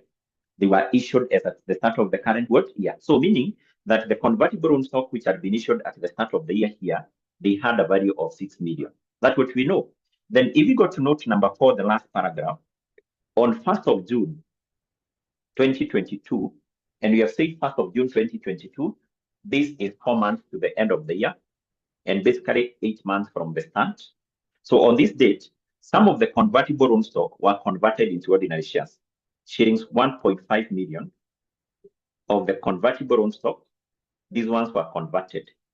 These ones were converted into ordinary shares. So meaning that the ones which were not converted will be equal to this minus this, and that is 4.5 million. They were not converted. They were not what? Converted. That information is very, very important. So having this, we can proceed and basically compute the increase in earnings. Increase in earnings. And I hope you can be able to recall the same. The increase in earnings in relation to things like convertible debentures, convertible own stock, convertible bonds. We say that this one is equal to the interest which was paid during the year. We multiply that with 1 minus tax rate. So we need to compute how much interest was paid. We then multiply that with 1 minus tax rate. So the interest which was paid, in this case, we say there are 2 ways you can compute that. You can compute that. You can compute the interest which was paid from this date to that date, and then you compute the interest which was paid here to that date. Alternatively, you can compute the interest the company was supposed to pay for the whole year, which would be the effective interest rate times this, and then you less the interest which was not paid here. So because some of the convertible own stock were converted into ordinary shares, the holders of these own stock were not entitled to interest for the last 4 months. Understand? Yes, but let's use the other approach, whereby we compute the interest for the past 8 months. The effective interest rate is 8%. So therefore, the interest which was paid in the first 8 months here will be equal to 8% times convertible own stock having a value of 6 million. Our values, we work with our values in thousands of shillings. Now this one is per annum, but we're interested with the interest for the first 8 months here. 8 months. That is the interest the company paid for the first 8 months. And then in the last 4 months, we take effective interest rate times the convertible own stock, which were not converted into ordinary shares, 4.5, or basically 4,500 times 4 all over 12. That will give us the interest which was paid in the last 4 months. And then in this case, we multiply that with 1 minus tax rate. Tax rate is given in note number 5, tax rate 30%. So we take 1 minus 0.3, which will be 0.7. 0.7. That is the interest which was paid during the current year, but net of tax. But net of tax. Let's work out this.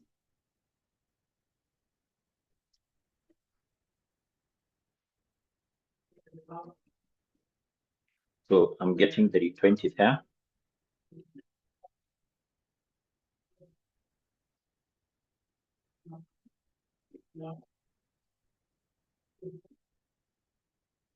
I'm getting 120 here.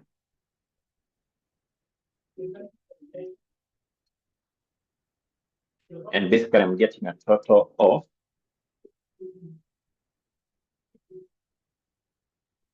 I'm getting that total there. Confirm whether you're getting that value.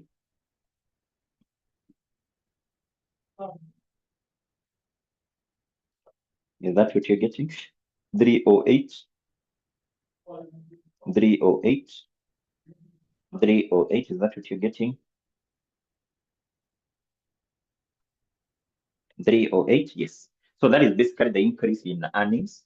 So then from there we move and basically we compute the increase in what? The increase in number of shares.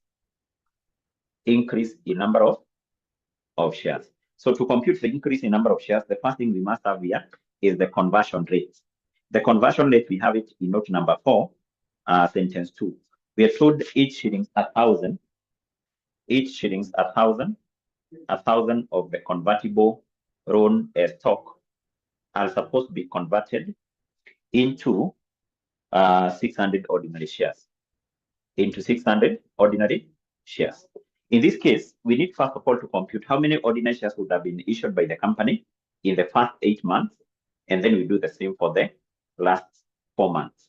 In the first 8 months, the convertible own stock which had been issued by the company, they had a value of 6 million. They had a value of 6 million. In thousands of shillings, that one should be 6,000. So this will apply for the first 8 months. So we work, first of all, work out this. So in the first 8 months, we have 6,000 times 600 divided by 1,000, like that. And then we are saying that this one will apply for the first 8 months out of 12. And then in the last 4 months, the convertible loan stock which had been issued by the company, they had a value of 4.5. 4.5. So we take 4.5 times 600 times 600 divided by 1,000. And basically that will apply for the last 4 months out of 12. That is how we compute the increase in number of what? The increase in number of shares. So this one will give us what? So that and that and that will go.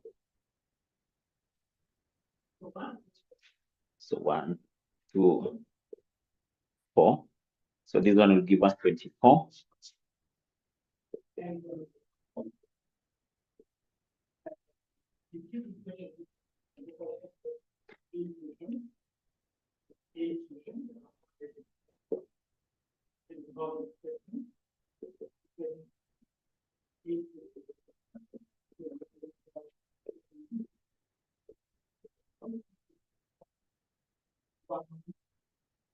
I'm getting 33. I'm getting 33. I'm getting 33. The increase in number of shares. I'm getting 33. I'm getting 33. I'm getting 33. I'm getting 33. Is that what you're getting?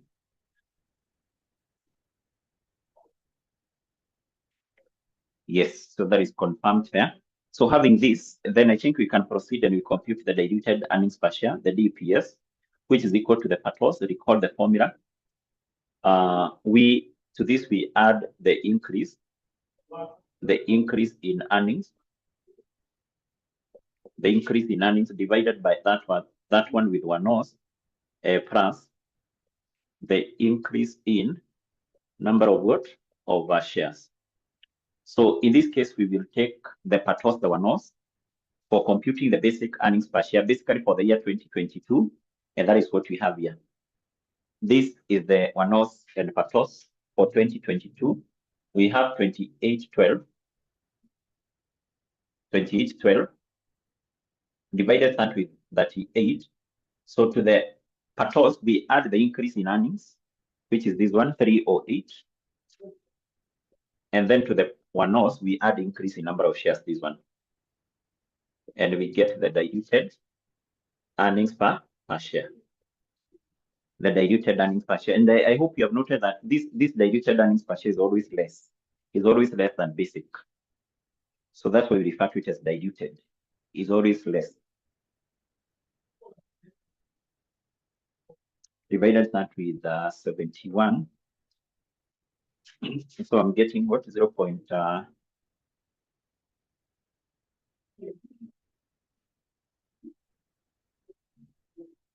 0.439 to 3 decimal places, at least to 3 decimal places. 0.439. 439, is that what you're getting? 439, 439. 439, 439, is that what you're getting?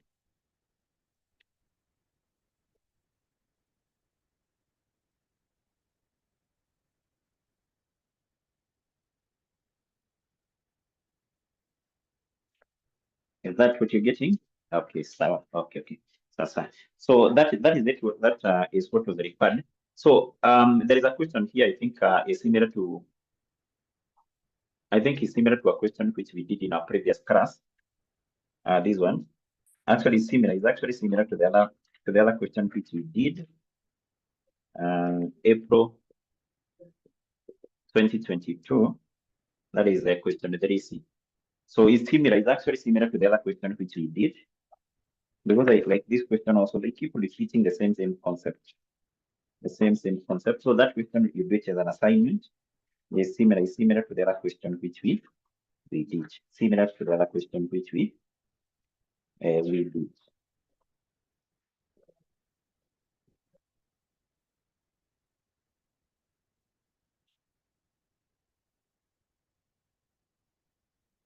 So how many minutes do we have?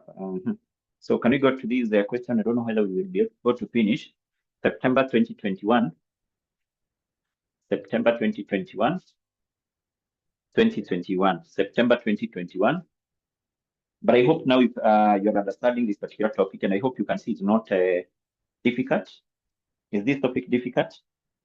It's actually one of the interesting topics. Is that the position, Ismail? Is one of the interesting topic. Monica, this is one of the interesting topic. Is that the position, Stella? Is that the position? Is that the position? I hope you're understanding now. Yes, and they should be the topic should be becoming now more interesting. Actually, most of the topics, most of the questions, is just like a repetition. It's just like a repetitions. Okay, so let's see this one. September 2021. September 2021, question 2A. September 2021, question number 2A. Question 2A. But I think we can just take a small breather over just 5 minutes. Just 5 minutes, and then we come back. We come back after 5 minutes only. A break of 5 minutes, we come back.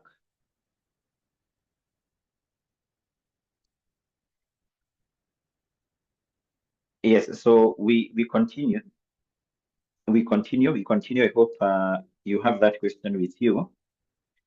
We continue. So this question, I think, is almost similar to what you have done, but with a slight difference.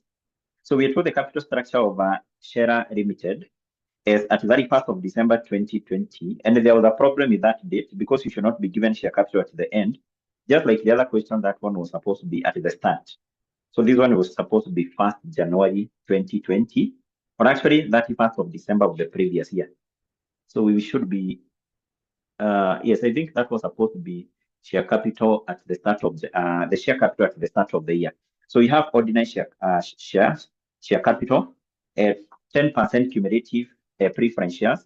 We have 12% convertible roll notes. We have the profit after tax. Okay, and then we have additional information: number 1, number 2, number 3, number 4, number 5. So what are we required to do? We are required to compute the basic earnings per share for the year which ended 31st of December 2020. So, okay, so I think we can do this quite fast. We see whether we will finish. So we are required to compute the basic earnings per share.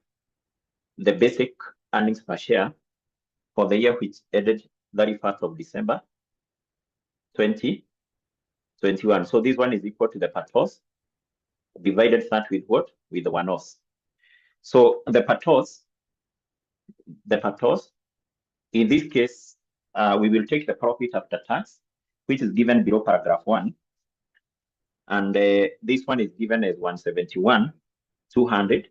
And then to this, we less what? The preference dividend. So I think as per the additional information, note number 1, 2, 3, 4, I think we don't have things like profits attributable to NCI. We don't have loss from discontinued operation. So I think we just need to compute the preference dividend using the information we have below paragraph 1. The information we have below paragraph 1. So this company had issued 10% cumulative preference shares. So the dividends which was supposed to be paid should be 10% of the preference share capital. Preference share capital 40,000. So this one will give us what? This one will give us 167,200. 167,200. Confirm whether that is correct. And then from there we move and we compute the weighted average number of ordinary shares. Is that correct, Stella? Sounds clear? Is that correct? So we compute this weighted average number of ordinary shares. So here we need to have various columns: the column for the date, the column for the description, the number of shares, the time factor, and basically the one-offs. The weighted average number of ordinary shares, and also our values are in thousands of shillings.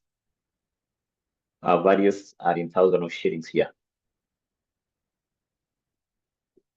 Yes. So we start with the opening date. I hope you can see this year ended 31st of December 2021. So meaning that this year started on 1st of January 2021. That's why I say the information which we have in paragraph 1, there is a problem with that date. That was supposed to be 1st of January 2020. That's her? Yes. So whatever you given here, excluding the profit, those are opening balances. That's her? Yes. So there was a problem with that date. So the shares which had been issued at the start of the year, that is balance brought down. We should take 60,000 divided by 10, which will give us 6,000. I've said we take the share capital, 60,000, divided that with par value per share, and that will give us 6,000. So the time factor is 12 out of 12, and that gives us 6,000. So then from there, we move to note number 1. Note number 1, we are told on 1st of Feb. Okay, this one should be 2020, sorry. 1st of Feb 2020. So in this case, we are told there were some shares which were issued at full market price. Issue at full market price. How many shares? 1.5. In 1,000 of shillings, 15. In 1,000, not in 1,000 of shillings. These are not in shillings. These are the number of shares. In thousands, should be 1,500. So that will give us a total of 75. So these shares taking into account, they were issued at full market price. They should be weighted on time basis. They will be held for how many months? That is from Feb all the way to December. Those should be 11 months. 11 out of 12. 11 out of 12, because we are only excluding January. We're only excluding January. So let's work out this. We have 1,500 times 11 divided by 12. So this one will give us 1375. So then from there, in note number 2, there was a right issue. I hope you can see in all questions we have this concept of right issue. 30th of June 2020, there was a right issue. We need to compute how many shares were issued during the right issue, and what is the theoretical X-right price. Theoretical X-right what?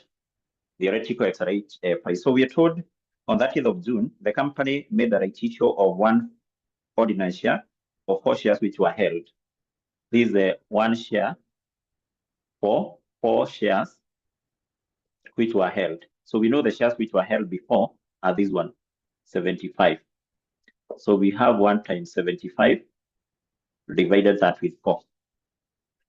Divided that with 4. And basically this one will give us what? 75 divided that with 4.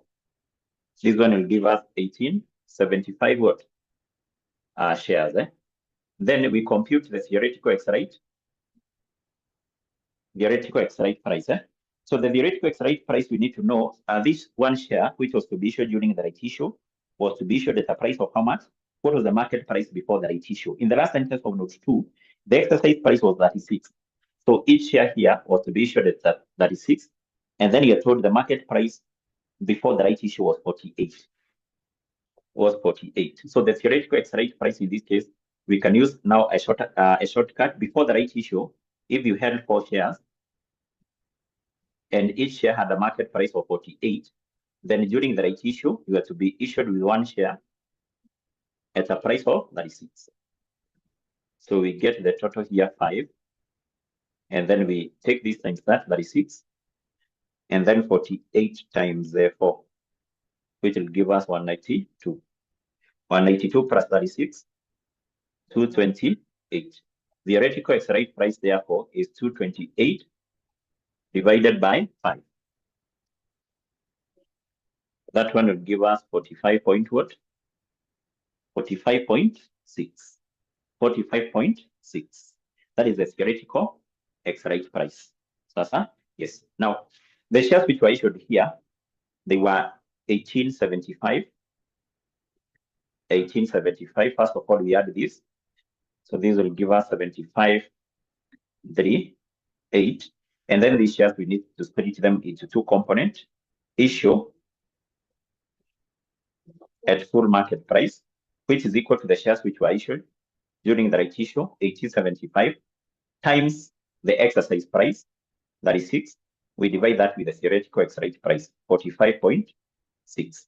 And then these shares, we have to weight them on time basis. These shares is like they were issued on 1st of July. So they were held for 6 months out of 12. Yes, so we have 1875 times 36 divided by 45.6 times 6 divided by 12. And I'm getting a figure of 740. You confirm whether you're getting that value. So then from there, we take the bonus shares. The bonus shares, Are you getting that value? Yes, confirmed. So the bonus shares will be equal to the total shares which were issued minus the shares which were issued at full market price. And I think this one is having a decimal times 12 divided by 6. Yes, so here in this case, I'm getting 1480 to the nearest whole number, 1480. So then in this case, we multiply these particular shares with a certain fraction, the fraction of the shares which had been weighted on time basis before the right issue, which should be this percent, which is the 73.75 divided by the shares which were not weighted on time basis before the right issue, which is 75. Is that fraction correct? Is that fraction correct? Clear? Charles, is that fraction correct? This 73.75 divided by 7,500. Is that fraction correct?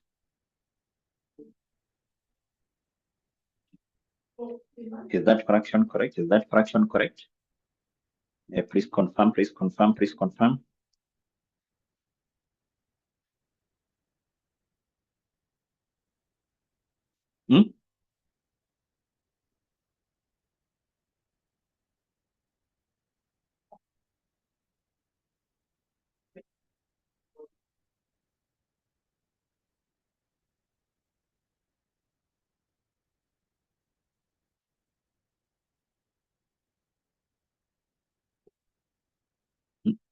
Now, I'm saying the fraction here, the fraction. So remember, we don't consider, when coming up with this particular fraction, we consider whatever had been issued before the right issue. Before the right issue. Before the right issue. Before the right issue. So these are the shares which have been weighted on time basis. These ones, don't make a mistake. Check on what you have done in all questions. These are the shares which have been weighted on time basis. These are the ones which are not weighted on time basis. Sasa? Yes. First share, these are the shares issued at full market price. Whatever you have there. Sasa? Whatever you have here, these are the shares issued at full market price. There is no difference with what you have done in the other question. There is no any difference with what you have done in the other question. That fraction is correct. Confirm. Is that fraction correct? Yes, that fraction is correct. Minus 1408 times 73.75 divided by 7,500. What are you getting here? The final value.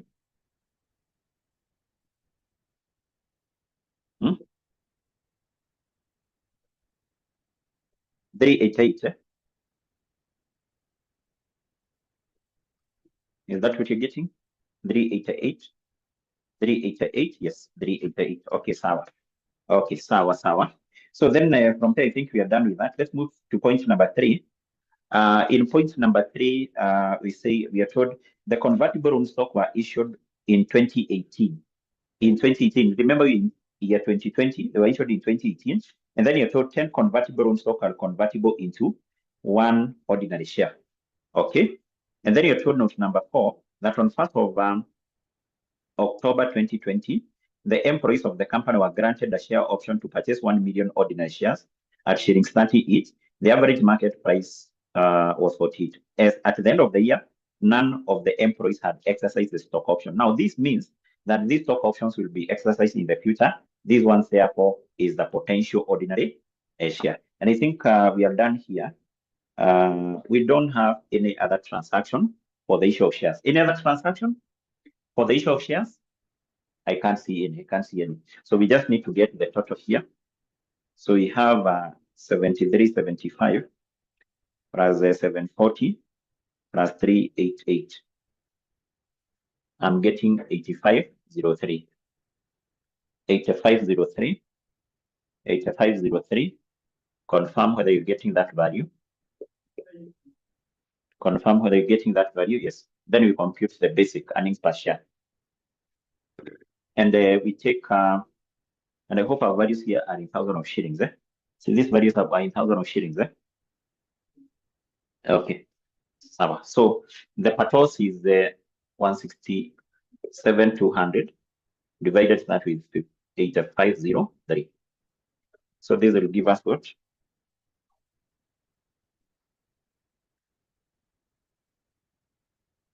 Divided by answer. So shillings 19.66 per what? Per share. Per share. Yes. So I think that is it. That's what we required there. So the month, for example, those 6 months, we said that there should be a mark for this. There should be the other items which are marked are this. These are the items, including that one, including the theoretical X-ray price. There is always a mark for that. Yes. So 6 months. Roman 2, the diluted earnings per share for the year which ended 31st of December 2020. Now, this company, or the first thing we need to do is basically to identify the potential ordinary share, or basically shares, which our company had in the year 2020. So in this case, we said we check whether the company had convertible securities and equally whether the company had granted the employees share or stock option. So from the information we have below paragraph 1, this company, number 1, had 12% convertible loan notes. Convertible loan notes. So this is the first potential ordinary share. And the keyword here is convertible. If they are not convertible, don't consider them here. So equally, those preferentials, don't consider them here. They are not convertible. So we only pick that one. And then in note number 4, we have the share, or basically what? The stock options. The stock options. So what is important here is basically for me to show you how we did with this one, because I think for this one, no problem.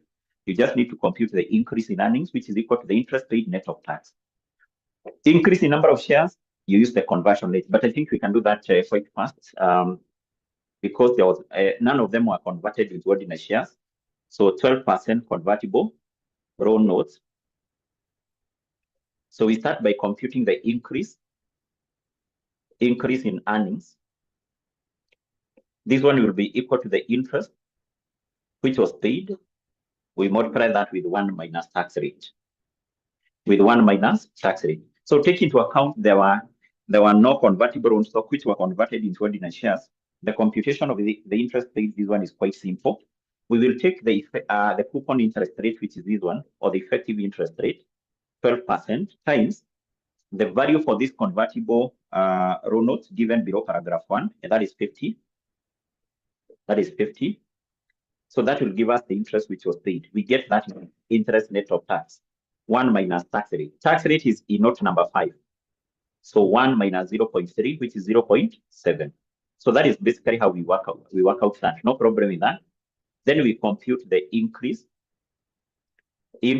in number of what? Shares. So to compute the increase in number of shares, we need to have the conversion rate. The conversion rate, we have it in note number 3. In note number 3, the second sentence. So we are told 10 convertible loan notes. These ones are supposed to be converted into 1 ordinary share. Into 1 ordinary share. Now, if we go back to the information we have below paragraph 1, we need to determine the number of convertible, not their value, the number, because we are told 10 convertible notes are converted into 1 ordinary shares. How do we get the number? of convertible notes which were issued, we will take their value, which is 50,000. We divide that with their par value, which is 10. This will give us the number of convertible notes, which is 5,000. Which is what? 5,000. In that case, we're interested with the number, not their value. So we compute how many ordinary shares would have been issued if they were converted into ordinary shares during the current year. So we just cross multiply, then we divide. I don't think we have any problem with this. So we have 5,000 times 1 divided that with 10. And basically that will give us 500 ordinary shares. So in that case, we have increase in earnings, increase in number of shares. So let's move to the other potential ordinary share, and that is the share or the stock option. The share or stock option. We start by computing increase in earnings. Increase in earnings. Now, the increase in earnings, if you can be able to recall, we say that this one is equal to what? You can be able to recall what is increase in earnings for the stock option or the share option. Yes, we say this one is equal to what? That is something we discussed in our previous class. To December, this one is equal to what? Who can be able to recall? Who can be able to recall? We say that this one is always equal to 0. This one is equal to 0, simply because we said that a stock or a share option is basically a privilege which is given to the employees to buy the shares of the company in the future at a price below the market price. They are not entitled to any form of return from the company until they buy shares. So even if they exercise them, they bought the shares during the current year, there will be no any savings from the company. It's not like these convertible loans whereby the company pay interest to the holders. If they convert them into ordinary shares, the company will there will be some savings by the company because the company will not pay interest. The increase in earnings here we said is always equal to 0. What about the increase? The increase in number of shares. Increase in number of shares. This one we said is equal to the bonus element. The bonus element. So the shares which would have been issued free of charge if the employees exercise the stock option during the current year. How do we compute this bonus element? We take the total shares which would have been issued to the employees minus the shares which would have been issued to them at full market price, minus the issue at full market price. And how do we compute this one? This one is computed by determining the amount of money the company would have received from the employees. We divide that with the average market price per share. That is how we compute these shares, which would have been issued at full market price, which would have been issued at full market price, which would have been issued at full market what? Price. The shares which would have been issued to them at full market price. The shares which would have been issued to them at full market price.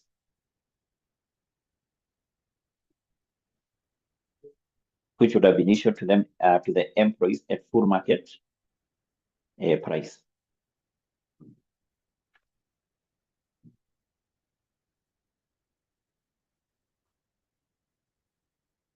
Our video is behaving again.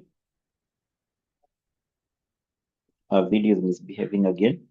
Is it back now? I want us to finish because our time is moving fast.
Yes, it is back now. Now, in this case, I've said the increase in number of shares here, we compute, or this one is equal to the bonus element. How do we compute the bonus element?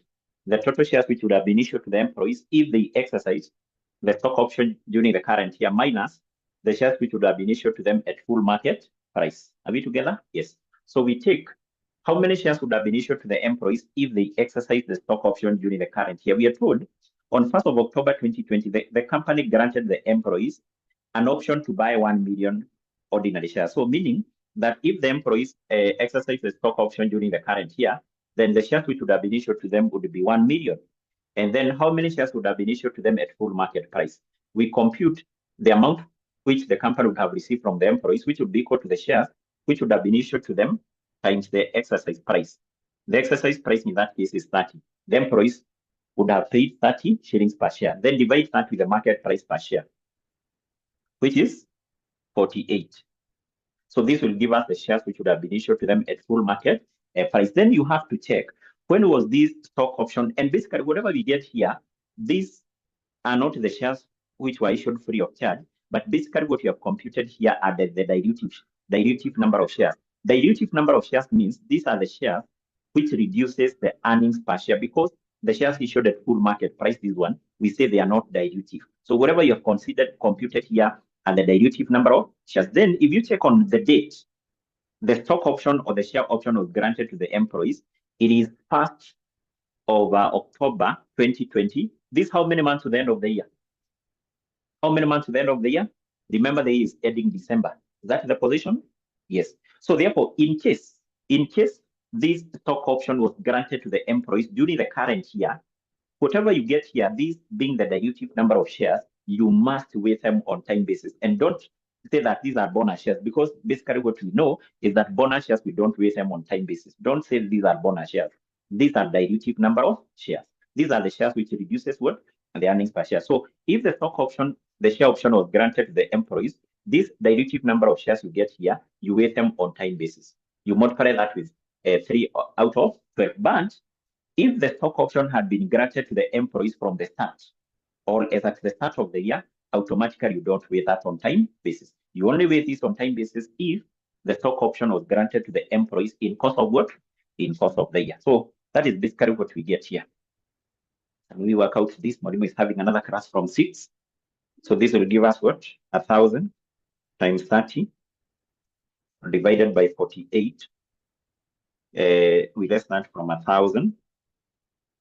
So which will give us, I'm getting 375 times 3 out of 12. And basically I'm getting 93.75. That is basically what I'm getting. Then from there, we compute now the diluted earnings per share. I don't know whether you computed this one. Did you compute this? Did you compute that value there? This one should be what?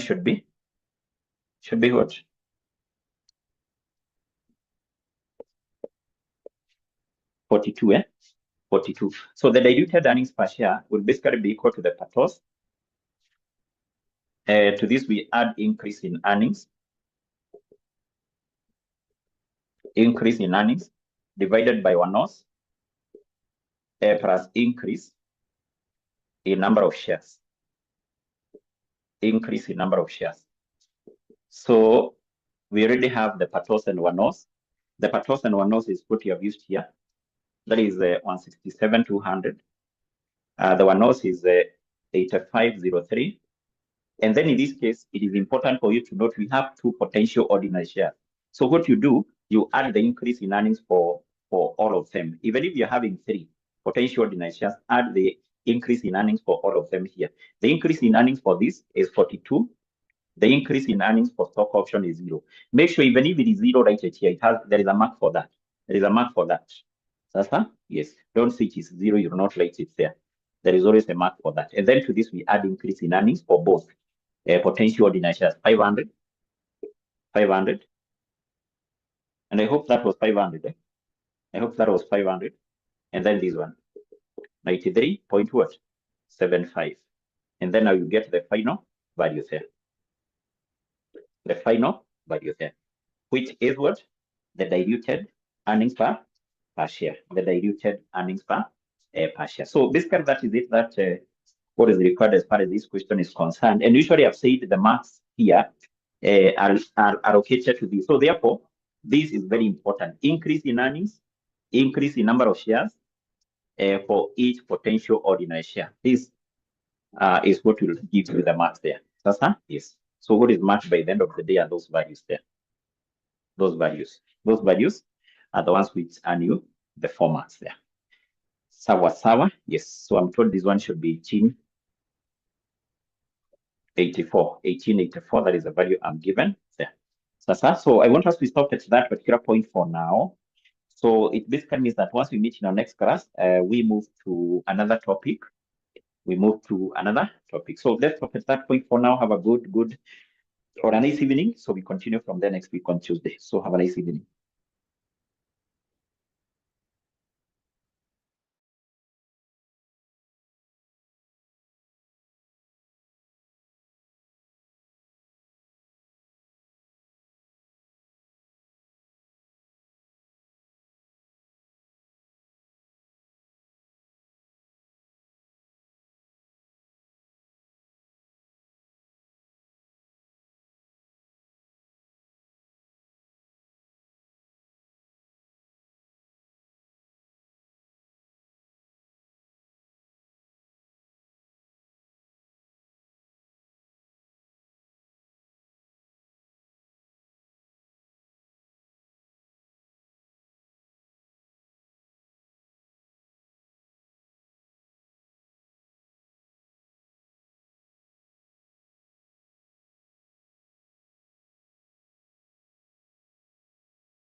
We were talking about adjusted present value.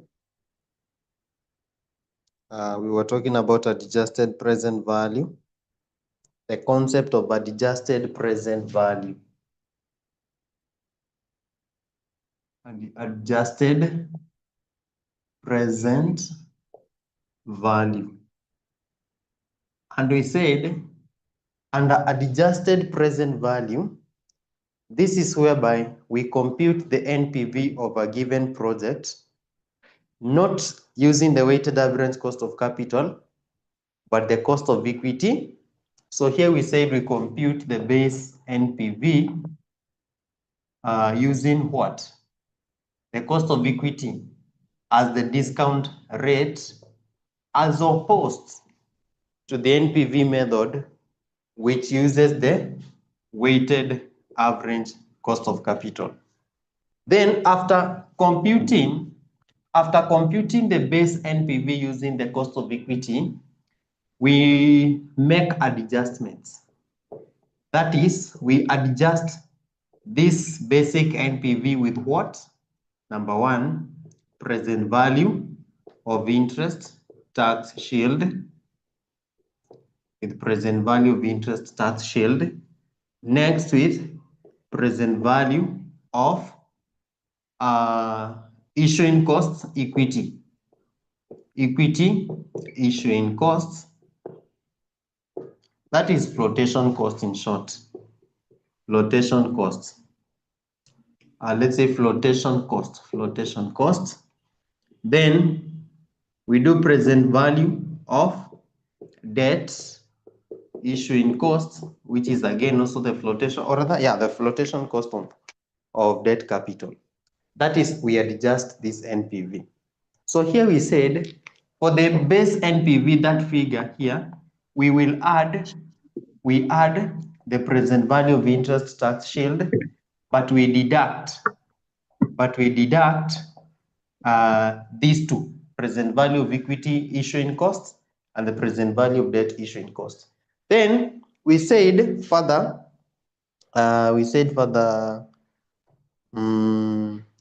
these two are in present value terms. These two are in present value terms because they are issued at the beginning of the project's life, which is today. Then we said for you to determine the interest payable, this will depend on the amount of loan payable. So we want us to have an illustration on this. So take note, for you to compute the adjusted NPV or under the adjusted present value, you need a base NPV. After getting the base NPV using the cost of equity, then you do the adjustments. We only have 3 adjustments. That is the present value of interest tax shield, which is based on the amount of interest payable on the loan. Then present value of issuing cost of the equity, present value of issuing cost of debt capital. So let's have an illustration. Let's look at the illustration in the handout. Let's look at the illustration in the handout, please.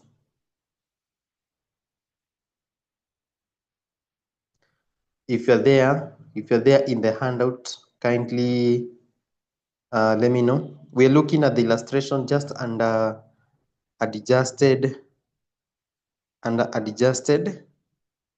present value, under the adjusted present value. Are you there? Kindly confirm you're there so that we can proceed.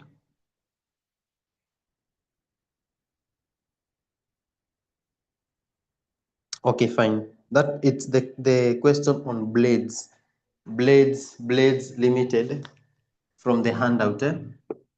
Blades limited from the handout. That is the question that we want. So I want us to move very fast because these are not technical issues. These are the things that you can easily understand. So the question says, Blades Limited is considering diversifying its operations away from its main areas of business, food manufacturing. So these people, and I said, always ensure you understand the context of the question. Just get the story first. Get the story first. If you get the story first, then it becomes very easy for you to understand what? The calculations, and also for you to get the concept. So try to understand the story that we are being given here. So Blades Limited is considering diversifying its operations away from its main areas of business, food manufacturing. So currently they are in food manufacturing, into the plastic business, and they want to venture in the plastic business. The company wishes to evaluate an investment project which involves acquisition of a molding machine that costs shillings 450 million. So the company wishes to evaluate an investment project which involves acquisition of a molding machine that costs shillings 450 million. The project is expected to produce net annual operating cash flows of shillings 220 million for each of the 3 years of its useful life. The project is expected to produce net annual operating cash flows of 220 million for each of the 3 years of its useful life. Its salvage value is 0. The assets of the project will support debt finance. The assets of the project will support debt finance or 40% of its initial costs, including issuing costs. So we are saying that that 450 million will be formed by 40%. 40% will come from our debt. The loan is to be repaid in 3 equal annual installments. The balance of the finance will be provided by planning of new equity. Issue costs will be 5% for the equity and 2% for the loan. So the issue costs we've been given there. Debt issue costs are allowable for tax. Debt issue costs are allowable for tax. Then the plastic industry has an average equity beta of 1.368 and an average debt to equity ratio of 1:5 at market values. Blades Limited's current equity beta is 1.8, and 20% of its long-term capital is represented by debt, which is generally regarded to be risk-free. The risk-free rate is 10% per annum, and the expected return on an average market portfolio is 15%. Corporate tax is at 30%. The machine will attract a 70% initial capital allowance, and the balance will be written off evenly over the remainder of the asset's life and will be allowable against tax. The firm is certain that it will earn sufficient profits against which to offset these balances. Then required, using adjusted net present value, advise whether or not the project is worthwhile. So using adjusted net present value. So now, using the net adjusted present value, to start with, we are supposed to compute what? The base NPV. So the base NPV is just, you just compute the normal NPV of the project, but this time round, using the cost of equity. So we'll start, so write step one. We are going to do it in steps. So step one, compute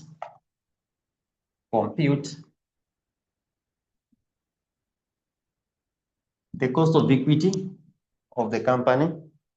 Compute the cost of equity of the company using CAPM. Compute the cost of equity of the company using CAPM. Compute the cost of equity of the company using CAPM, Capital Asset Pricing Model.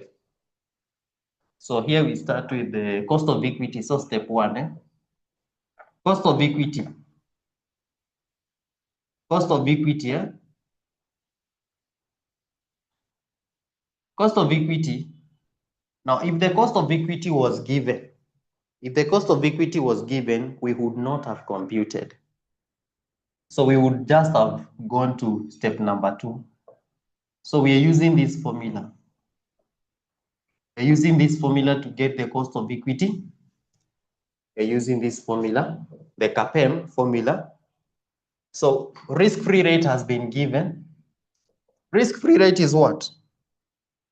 we are told the risk-free rate is 10%, and the return on market portfolio is 15%. Return on market portfolio is 15%. Then beta of equity, we don't know. Beta of equity, we are going to look at that.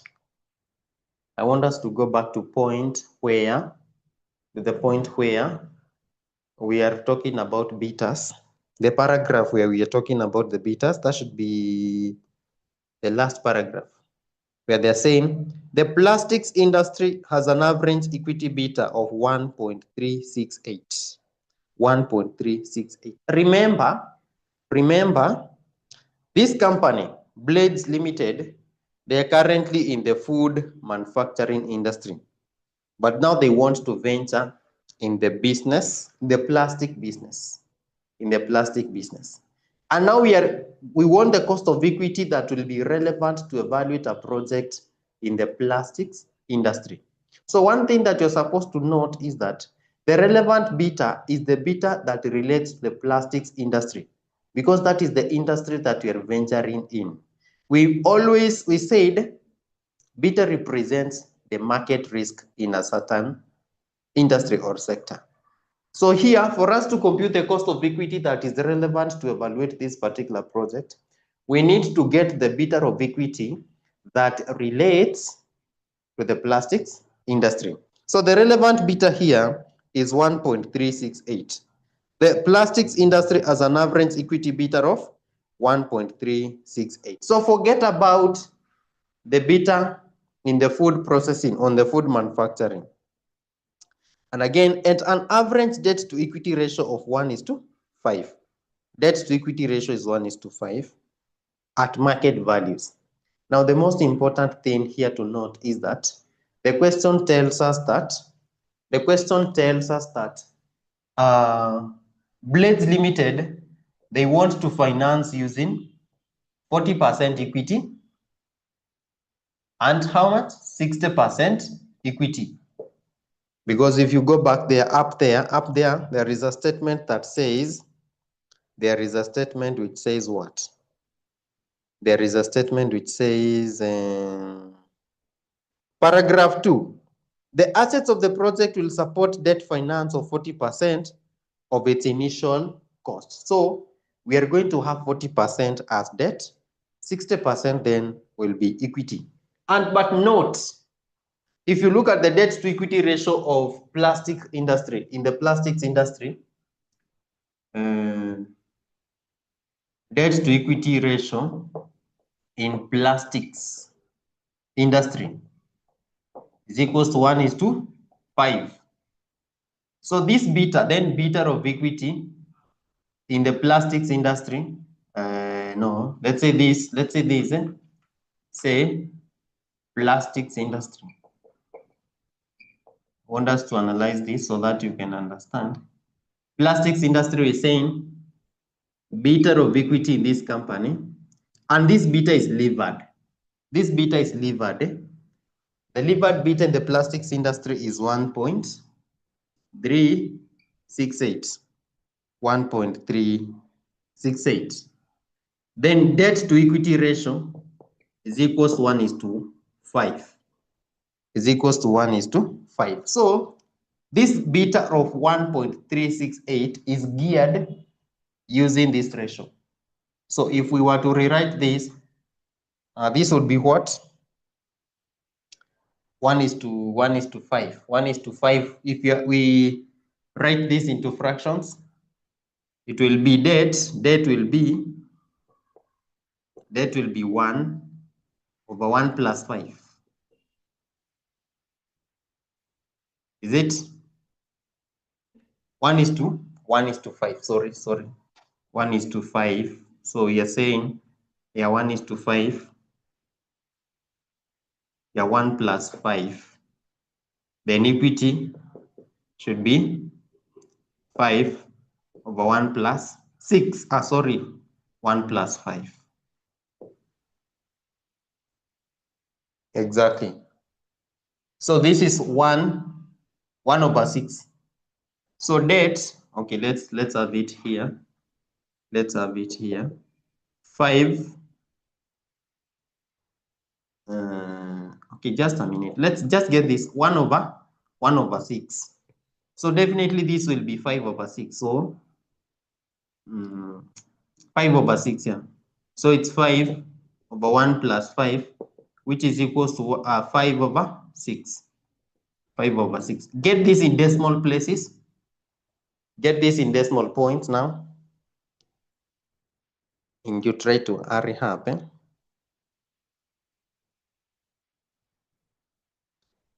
But okay, yeah. But this is not even that important, but just get it. 0.17, 0.17, and 0.1.7, 0.83, yeah. 83. So that is how you get the fractions from this. But now, what is my point? My point is, this is what we have in the plastics industry as debts and equity. But this is what we have in Blades Limited. This is how Blades Limited wants to finance their project. This is what we have in the plastics industry. So it does not mean that if you go into a certain industry, you must adopt the financing model that is there. No. What you can only adopt from that industry, it is the beta, because you cannot change the market conditions. You cannot change the market risk, but you can adopt your style of financing. So what you want to do now, well, the reason why we've been given this information is we are supposed to ungear. We are supposed to ungear this beta. We are supposed to ungear this beta using these weights and regear it using the Blades Limited weights, using the Blades Limited weights. So maybe you can put a note somewhere and say, that is not step number 2, just a note, say, the relevant beta of equity, the relevant beta of equity is the plastics industry beta, is the plastics industry beta. Full stop and say, ungear the beta,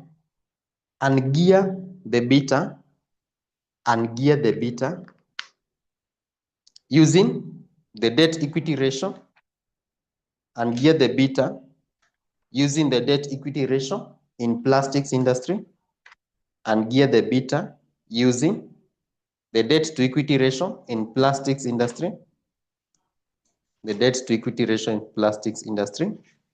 and then regear,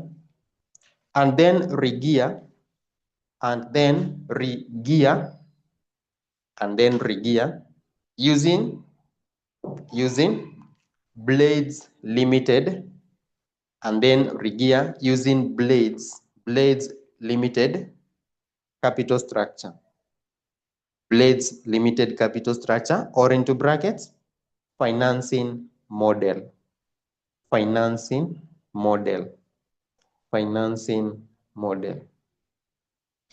No, so let's now ungear the beta. So you're aware, you know how we ungear the beta. So if a beta is geared, we said, to ungear the beta, you get the equity, you divide by E plus D 1 minus T. That is how we ungear.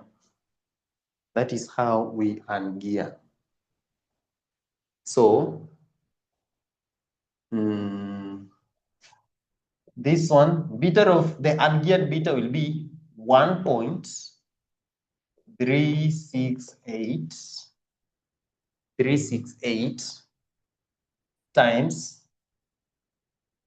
0.83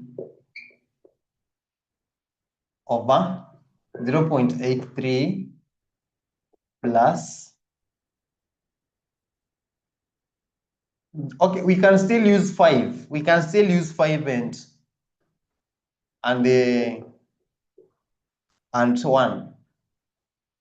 1 minus 0.3. Kindly get the beta. Get that beta.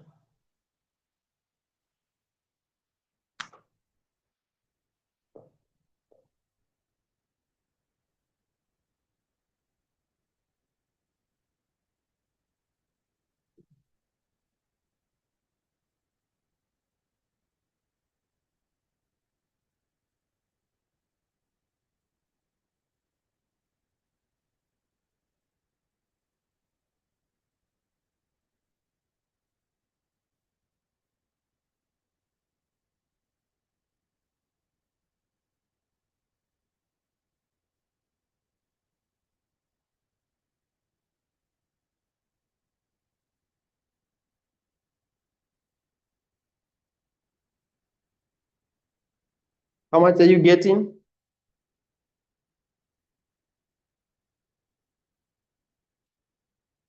Hey, my people, I think yours is wrong. If I'm not wrong, you're wrong. I'm getting 1.196. This is what I'm getting. This is what I'm getting. 1.196. Yeah, Diana almost there.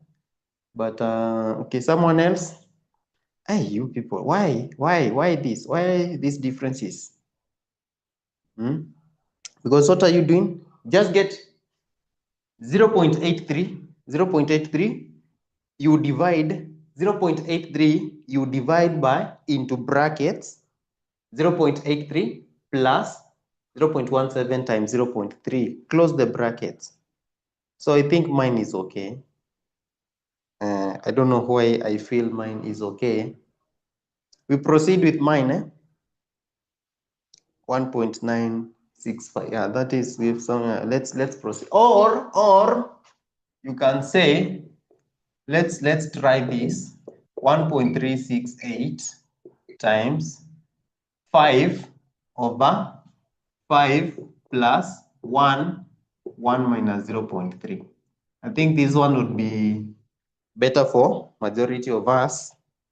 So we divide 5 plus 1 times 0.7, close the bracket, times 1.368.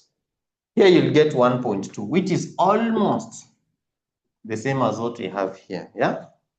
If you round off this, you are getting 1.2. So now we regear. We regear, and we say to regear, now we use the weights of the current company. So here we say it is 1 times D 1 minus T over E. So we are using this one. So this will be 1.196. This is what we are gearing, because this is the ungeared beta, times into brackets 1 times 0.17 times 1 minus 0.3 over E, 0.83.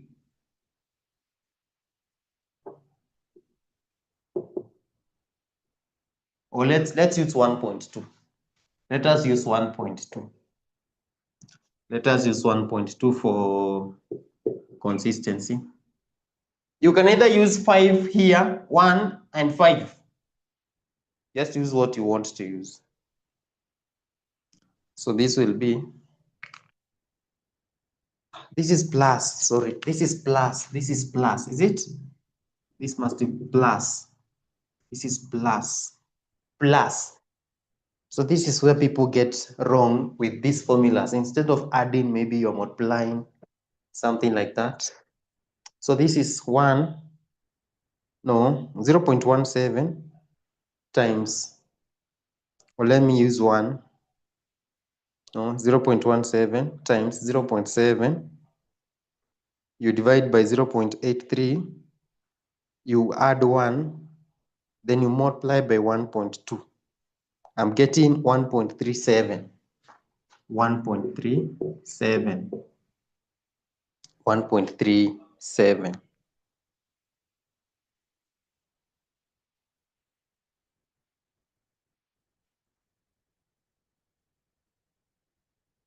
Now let us regear now. Oh, no. We have now the regeared beta. We have the regeared beta. Let us get the cost of equity. Cost of equity is equals to 10 plus into brackets 15 minus 10 times 1.37 times 1.37. The cost of equity of Blades Limited.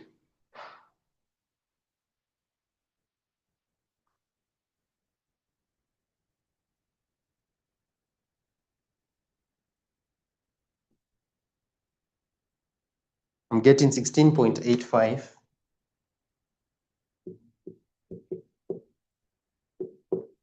16.85%. Now we have the cost of equity. That was the first step, computing the cost of equity. So we go to step number 2.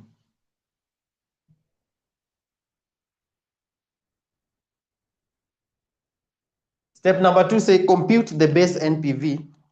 Compute the base. Compute the base NPV. Compute the base NPV using the cost of equity computed above. Compute the base NPV using the cost of equity computed above. Using the cost of equity computed above.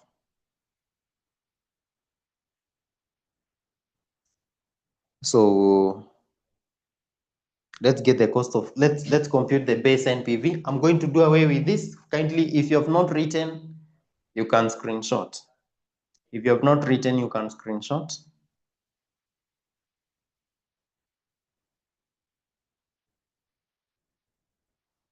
Okay, fine.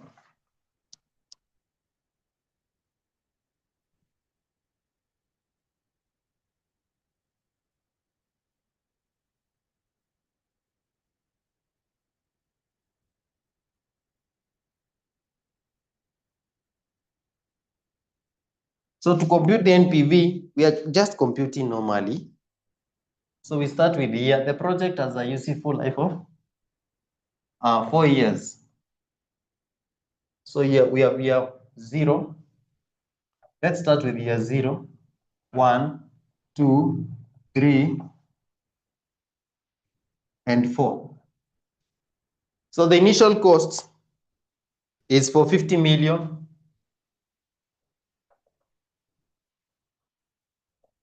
Initial cost of the project is for 50 million, which is negative. That is what the question says, that the company wishes to evaluate an investment project which involves acquisition of a molding machine that costs shillings 450 million. Then the project is expected to produce net annual operating cash flows of 220. So we have annual operating cash flows, annual cash flows. So these are earnings before depreciation and tax. Earnings before depreciation and tax, 220 million. So we have 220, 220, 220, 220. Then next, let us tax. We less tax. We less tax. Tax is 30%. Tax is 30%. So 30% of this should be 66. Is it? Should be 66. If I'm not wrong.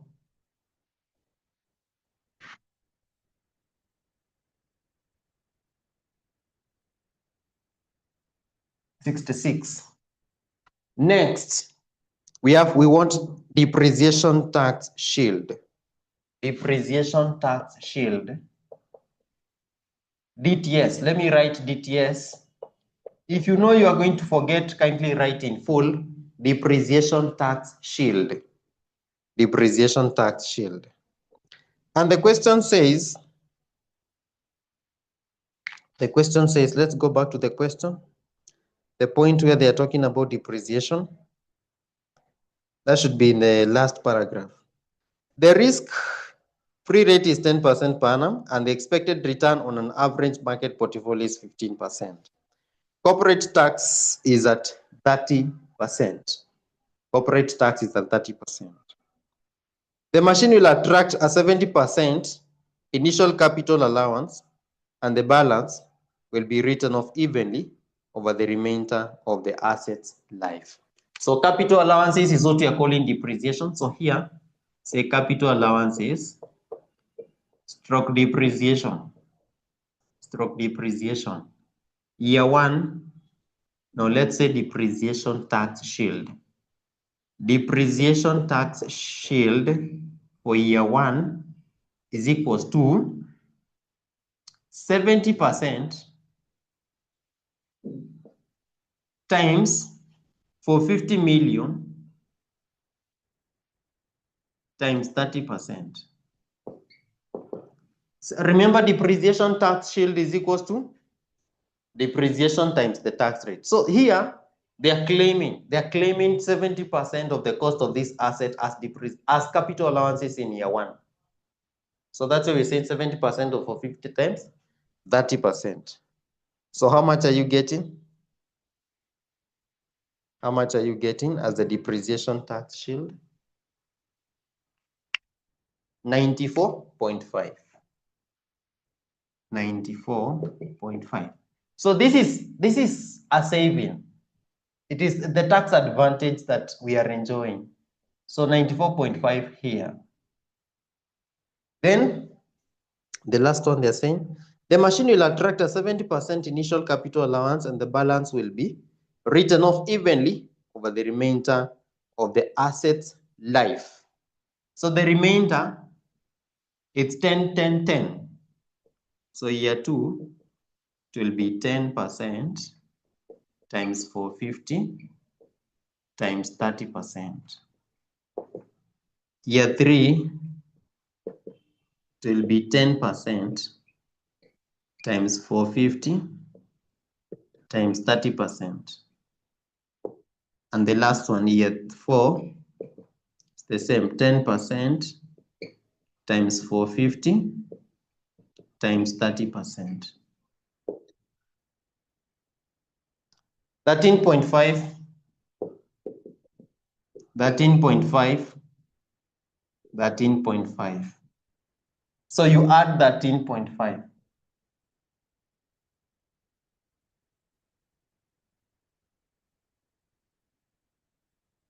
And you get the after-tax cash flows. You get the after-tax cash flows.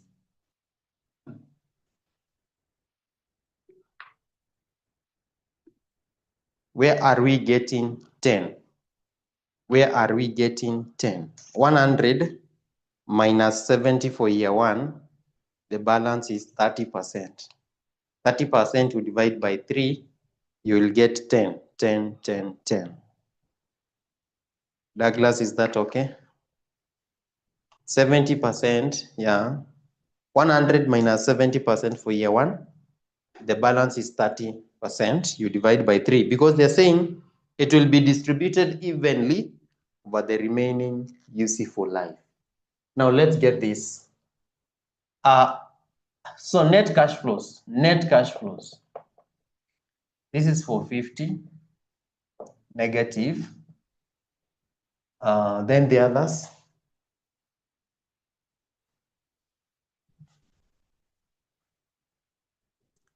But let me ask, what is the useful life of the project? Is it 4 years or 3 years? Should be 3 years. Should be 3 years.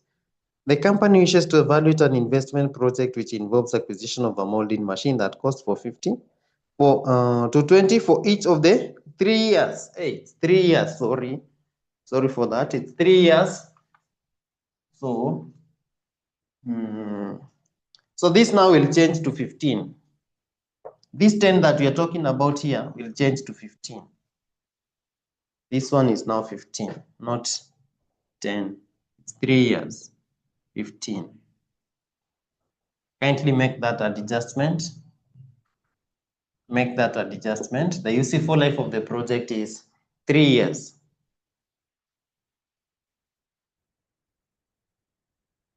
$20.25. Okay.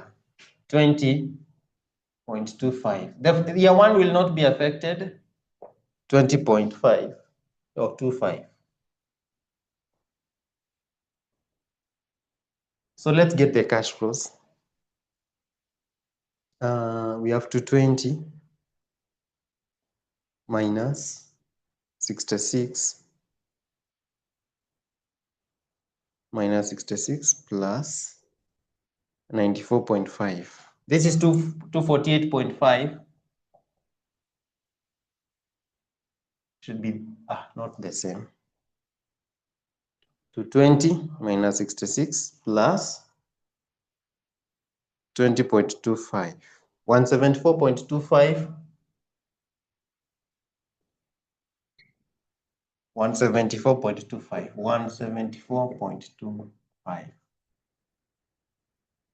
So we have the cash flows. Let's compute the NPV. So this is 20.25.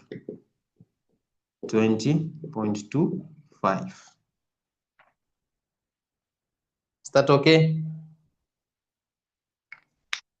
Now we want to get the NPV. Okay, let's just get the NPV here. Let's get the discount factor. Discount factor here. Discount factor. And we're using 16.85%.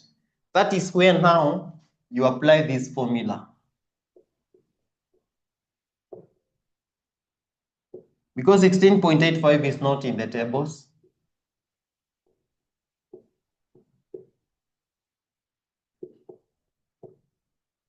Alternatively, you can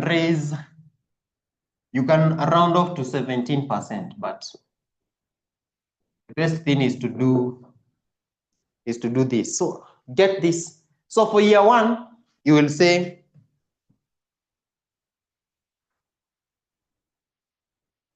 at what point are we supposed to use 4 years or 3 years? We are not supposed to use 4 years at all. Or is there a point they have talked about 4 years? It's just a mistake that we had made. They are saying the useful life is 3 years. Fred, we are saying the question says the useful life is 3 years.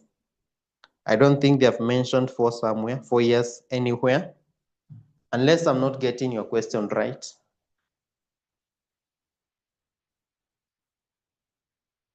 Fred, I want you to respond so that we can proceed.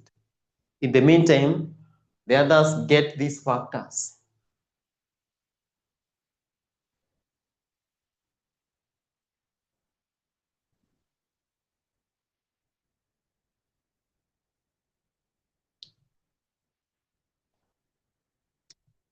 Get these factors.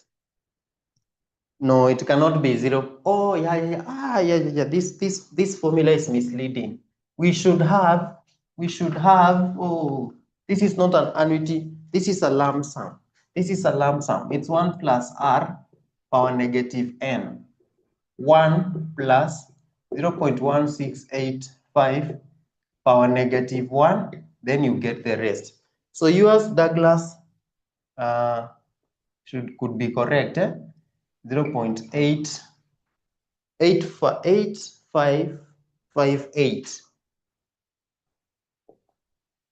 Douglas, have you done it this way? 8558. Then year 2.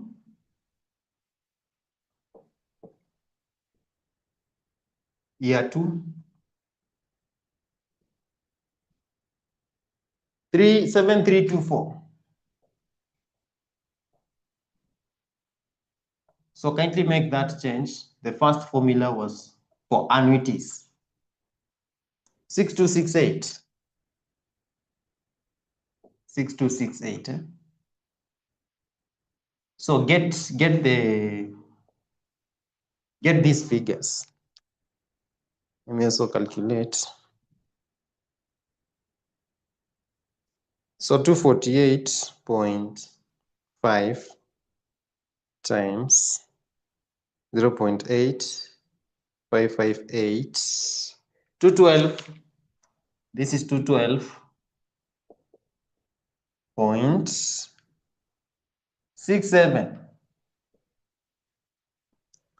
Then the other one, 174.25 times 0.7324. 127.62. Then the other one should 174.25 times 0.6268. 109.22. So the base NPV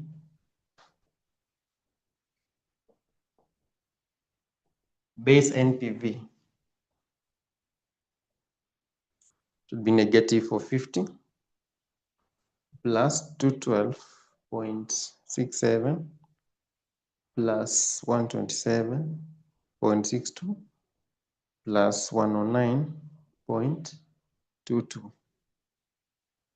Are you getting negative? Negative 0.49 million.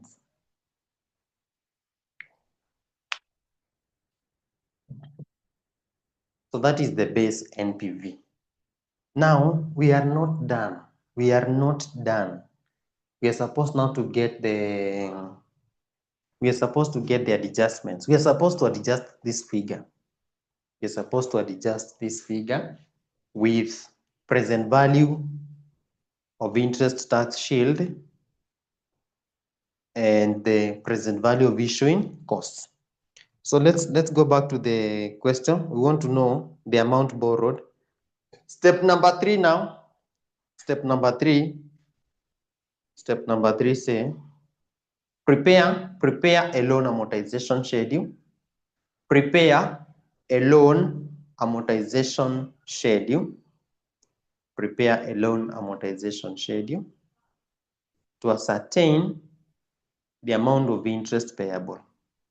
Prepare a loan amortization schedule to ascertain the amount of interest payable per year.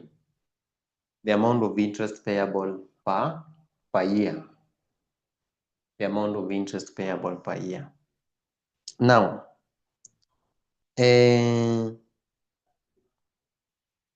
want to wrap this. Kindly. The base NPV you have said is negative 0.49 million. So I want to wrap this so that we can compute we can prepare the loan amortization schedule. And I believe you've all done this. If you have not, kindly take a screenshot. Kindly take a screenshot so that we can move on. Okay, fine.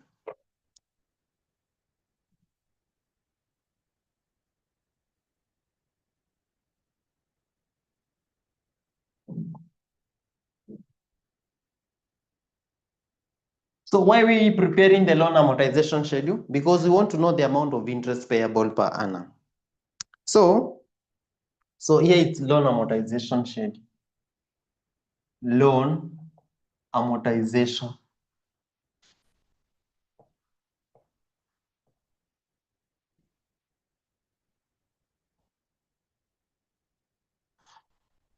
So the loan is payable amount borrowed. We start with the amount borrowed. Or loan amount. Loan amount. That is where the problem is. If we get the loan amount, we'll be good to go. So the loan amount is how much? How much was borrowed?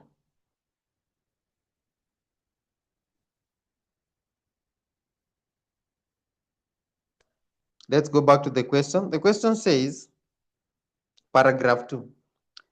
The assets of the project will support debt finance of 40% of its initial costs including issue costs. Including issue costs. The loan is to be repaid in 3 equal installments. The balance of the finance will be provided by planning of new equity. Issue cost will be 5% for the equity and 2% for the loan. So we want to compute the amount borrowed, and we are so told that 40% of the 450 will come from debt, including the issuing costs. So here, debt, let's start with debt amount. Debt is 40% of 450. 40% of 450 is what we are going to borrow. This is how much?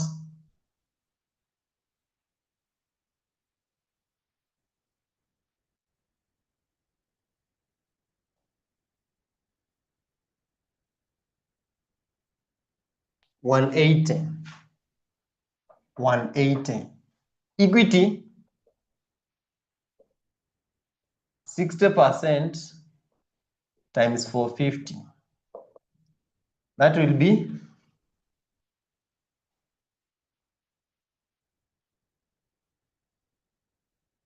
$270.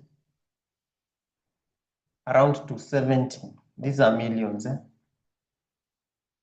Issuing cost on debt,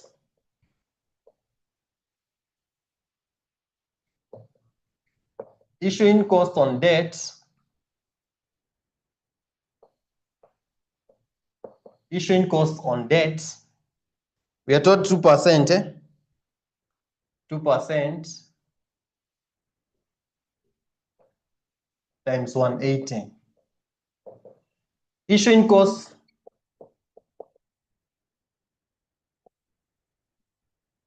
on equity,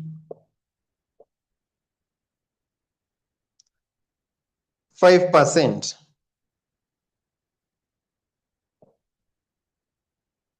times 180. No, 270.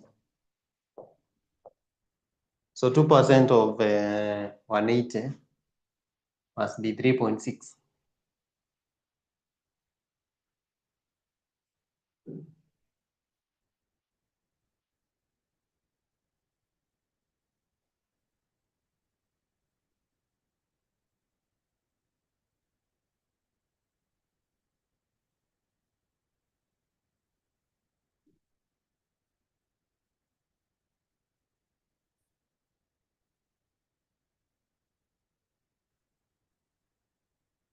Now, just a minute. There is a point that you're likely to get wrong. Let's go back to the question. The question says 40% including issuing costs. Including issuing costs. So this 40% must include the proportion for 180, must include 180 plus issuing costs. That means this is not going to work. This will not work. This will not work. Because with the issuing costs are, just a minute. Sorry for that. This 180 that you've seen here, this 180 is at 98%.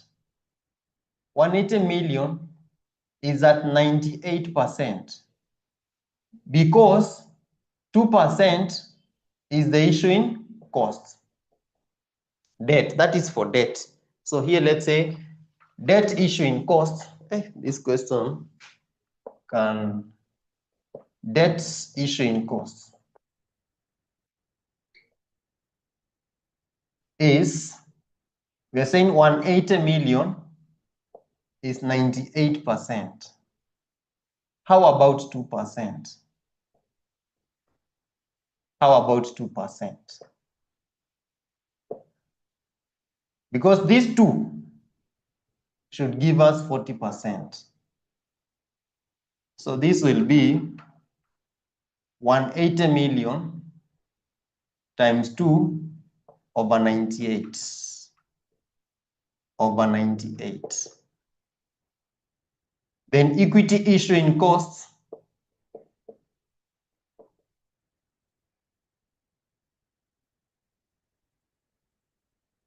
will be 270 million is equivalent to 95% because the issuing costs are 5%. How about 5%? Because these two should give us 60%. So this is X. So 270 times 5 over 95. So get that. 3.6. Yeah, 3.6. 3.674. 734. Then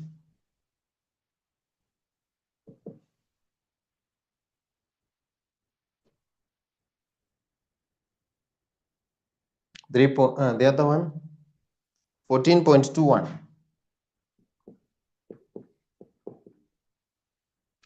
I want to believe you've understood what you're saying. So what you're saying is that we have the initial costs for 50 million plus issuing costs. Plus issuing costs. Then those two, 40% should be debt, 60% should be equity. 60% should be equity. So that is what we should have. That is what you're supposed to do.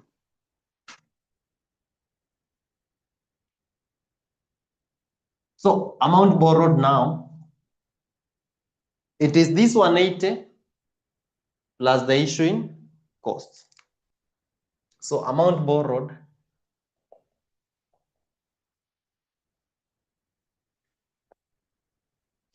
is equals to 180 million plus 3.6734 million.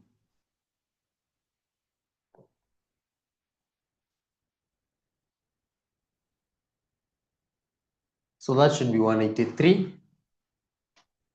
183.6734 million. Now we want to compute the installment. It's 0. What? Which is oh, okay, fine. So 183 is okay. Yeah? So this 14.21 is okay.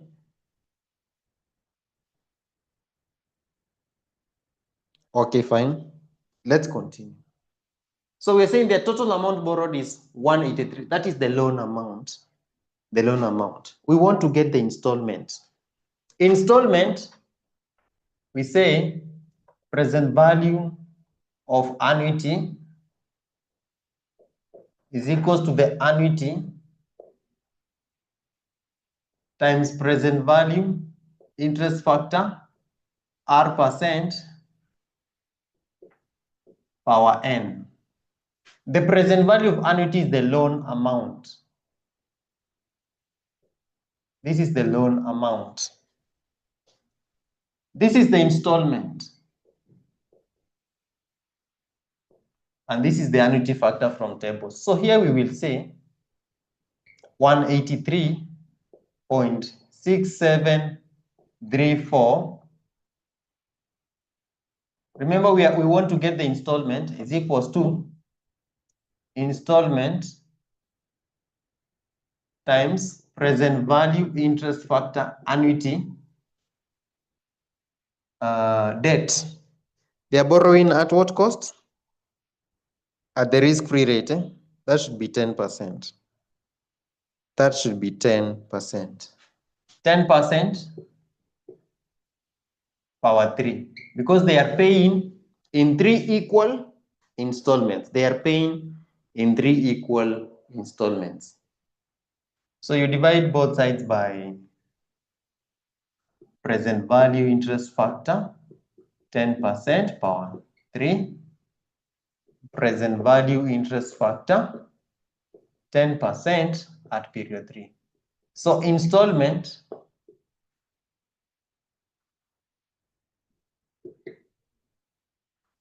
get the installment.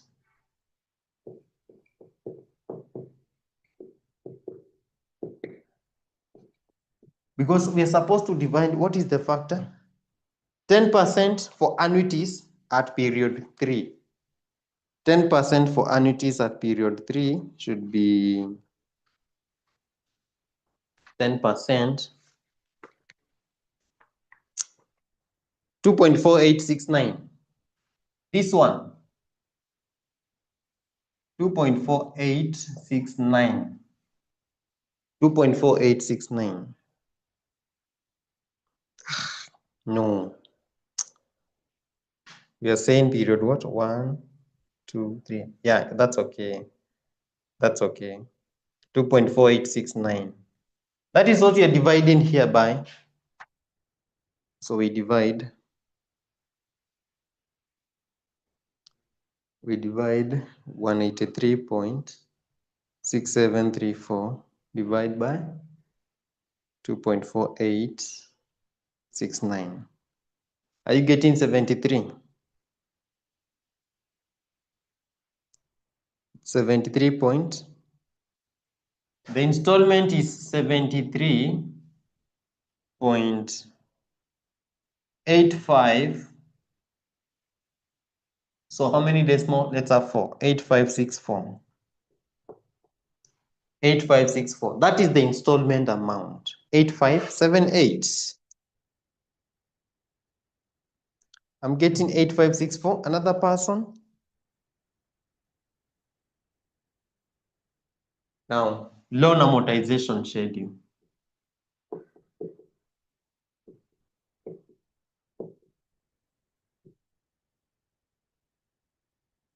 Loan amortization schedule.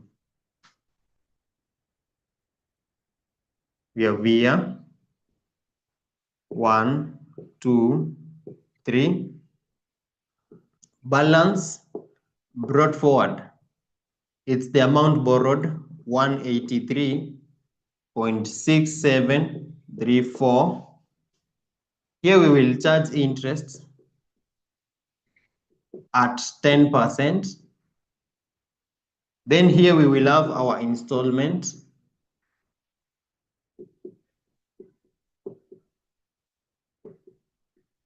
And here we will have balance carried forward.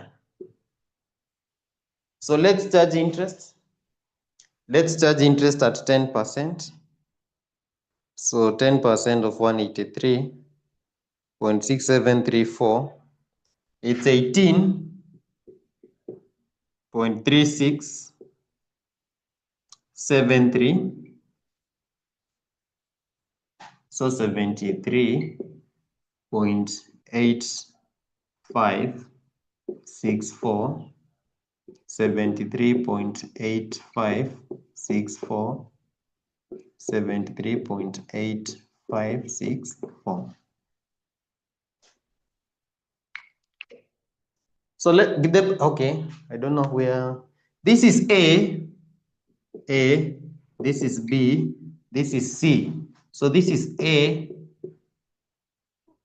plus B minus C.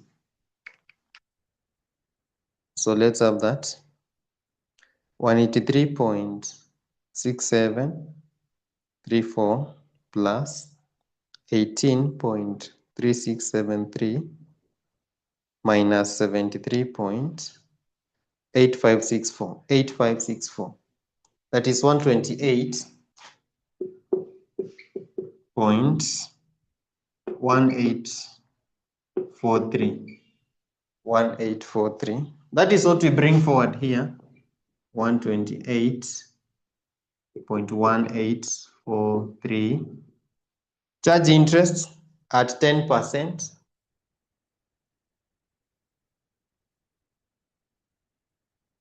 This will be 12.8184. Then we charge interest 1843 plus 12.8184 minus 73.8564. We get 67 here. 67.1463.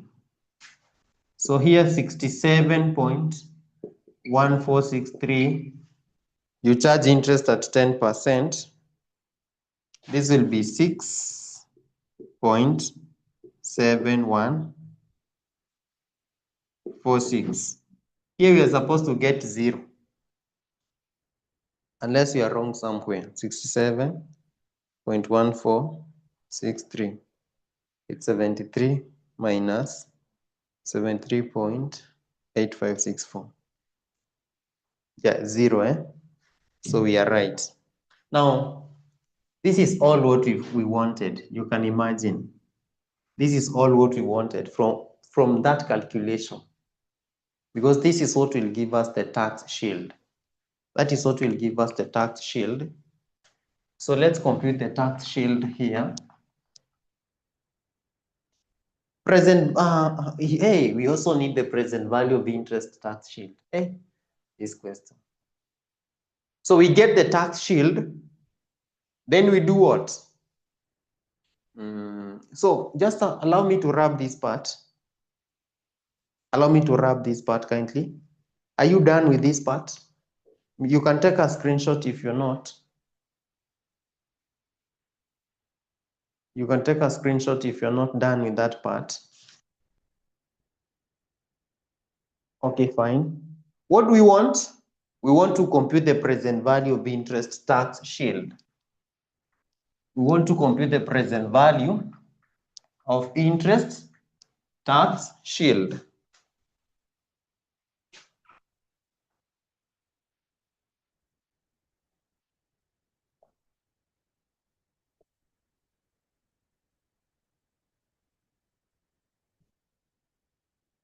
Let's start with year 1, 2, and 3. Interest amount, it's these figures here.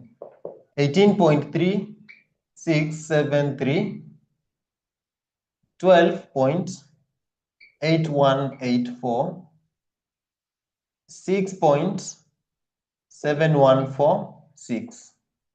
7146. Then we have what here?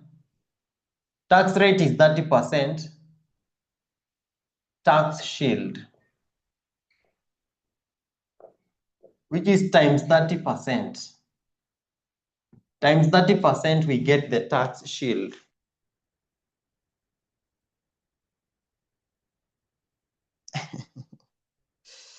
Yes, and it's, yeah, the time is still 3 hours. No additional. But I would not advise you to start with such a question. This should be a last question.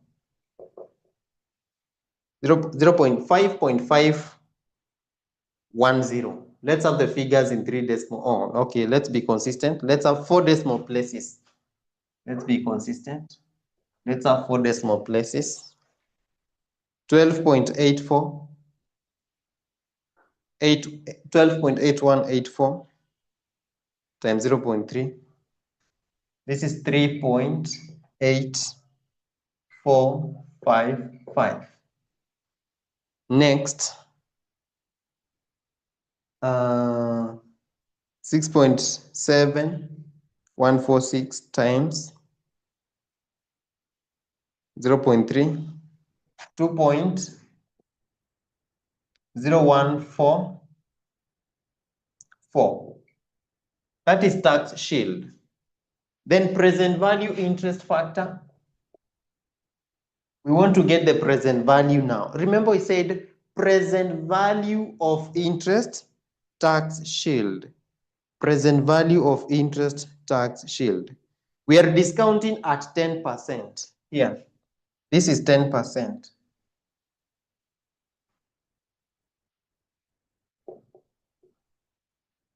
So this is 0. At 10%, this is 0.9091. This is 0.8264. This is 0.7513. I don't know. Can check. 991, 8264, 7513. Yeah, that's okay. So present values now here.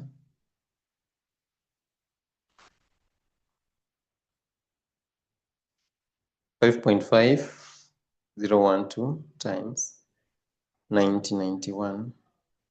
This is 5.0093. Let's maintain our 4 decimal places. 8455 times 0.8264. 3.1779. 2.1, 2.0144 times 0.7513, 1.5134. So then total is 50093 plus 3.1779 plus 1.5134. 1.5134. So this is 9.7006. That is the present value of the interest tax shield. You can imagine all those calculations that we've done. That is what we wanted. So let's now adjust. Let's now do the adjusted NPV. Let's adjust the NPV. Adjusted NPV.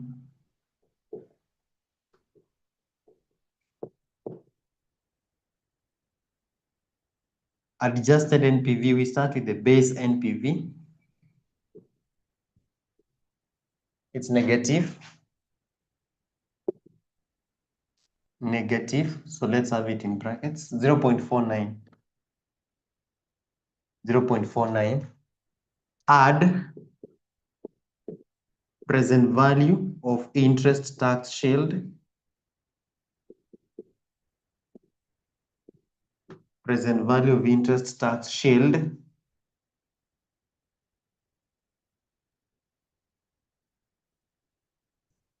So 9.7006. You less present value of the issuing costs, of equity, What do we call them? Present value of issue cost on equity. Present value of issue costs on equity.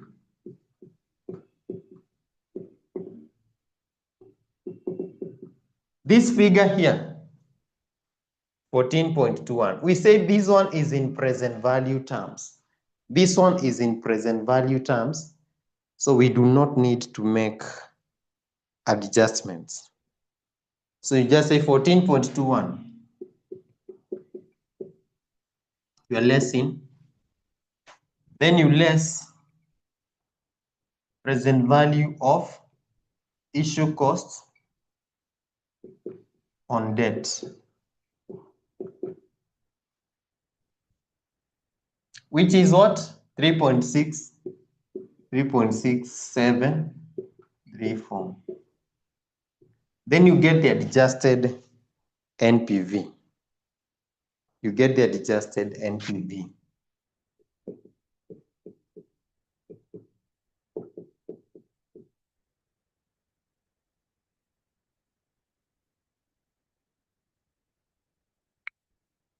So we have 0.49 plus 9.7006. This one is negative. Minus 14.21 minus 3.6734.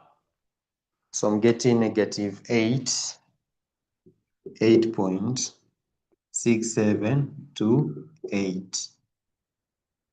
8.6728. Yeah.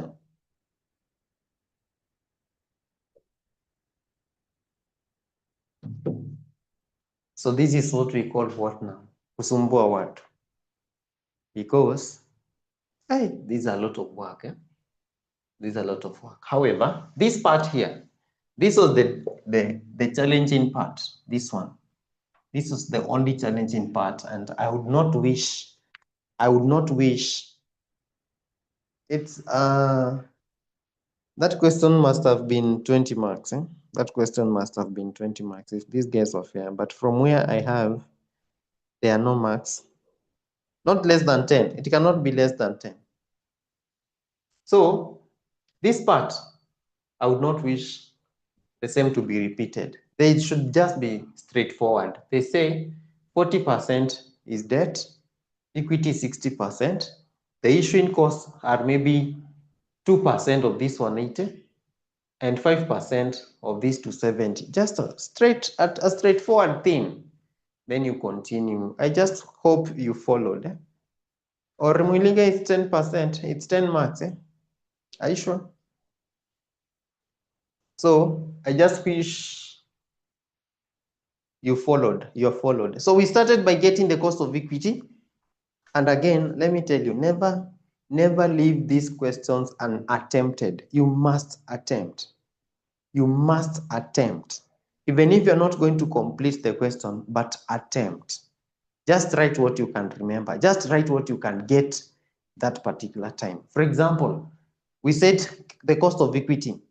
That cost of equity you can calculate quickly because it's not complicated. You get the cost of equity. You can also make sure you also get the net cash flows. The net cash flows were straight. It is just the normal thing. You get the net cash flows. Just do what you can be able to do. What does not depend on something else. For example, the cost of equity does not depend on any other thing. It was independent. Getting the net cash flows was independent. You should get the net cash flows.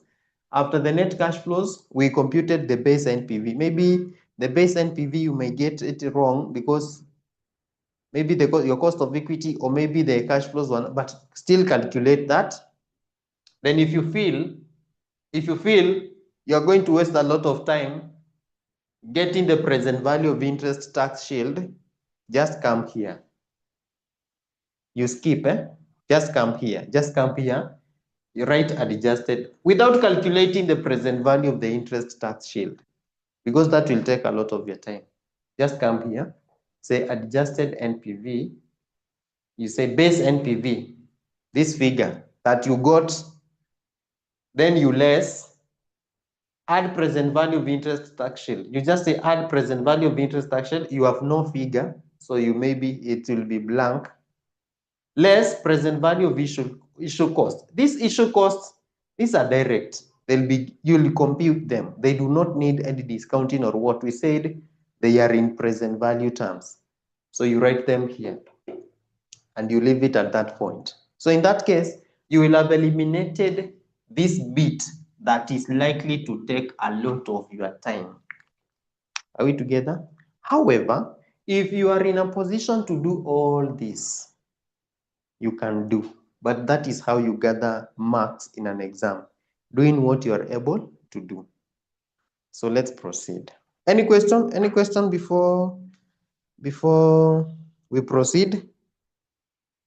Any question before we proceed? There is a question in the past paper on adjusted present value. If I get the year, if I recall the year, I will share with you to go and attempt. I'll share with you to go and attempt. Let's go back to the WhatsApp group. Let's go back to the WhatsApp group. Let's go back to the WhatsApp group. There is a handout I shared on the WhatsApp group sometimes back. Let me get that handout. Yeah. Advanced Financing Decisions Part 2. Let me reshare. Let me reshare this.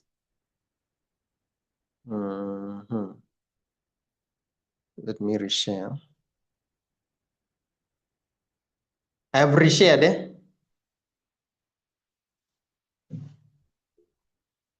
Yeah, definitely. What we'll be doing during the revision time is how to survive. How to survive. Because sometimes people do not fail because they don't know. People fail because they do not get, or rather, they do not have the best approach to the exam questions. Yeah, so we will go through that. So I've reshared the handout that I want us to look at in the WhatsApp group. Kindly check, kindly check. We must finish this today.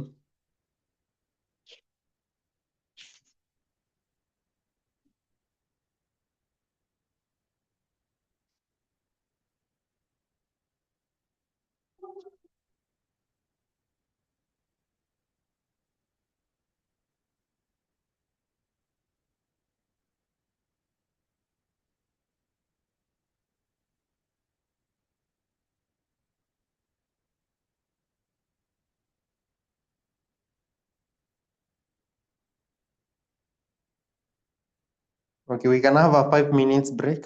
Let's have a 5 minutes break. 5 minutes break.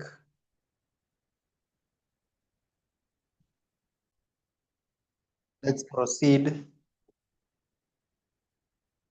Now, are you back? Are you back? I want us to proceed. Diana, are you back? Okay, fine. Now, we have what we call that handout there. That name is a bit difficult. We have what? Macaulay duration and modified duration. I wish you guys could assist me to read that name. So that is what I want us to look at. I was saying Macaulay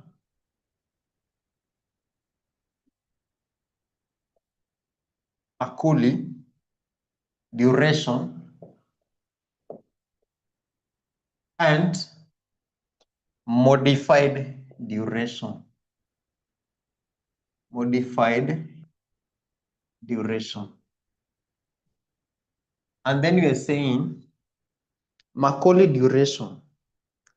Macaulay duration and modified duration are both measures of a bond's interest rate sensitivity. We're talking about interest rate sensitivity, but they serve different purposes. Macaulay duration, this one, Macaulay duration represents the weighted average time until a bond's cash flows are received. Weighted average time until a bond's cash flows are received. And remember, cash flows in this case are what? Interest. Weighted average time until a bond's cash flows are received.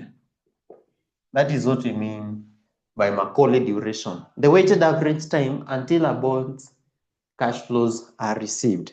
Then the other one, while modified duration estimates the percentage change in a bond's price for 1% change in interest. So the modified duration estimates the percentage change in bonds what? Percentage change in a bond's price, for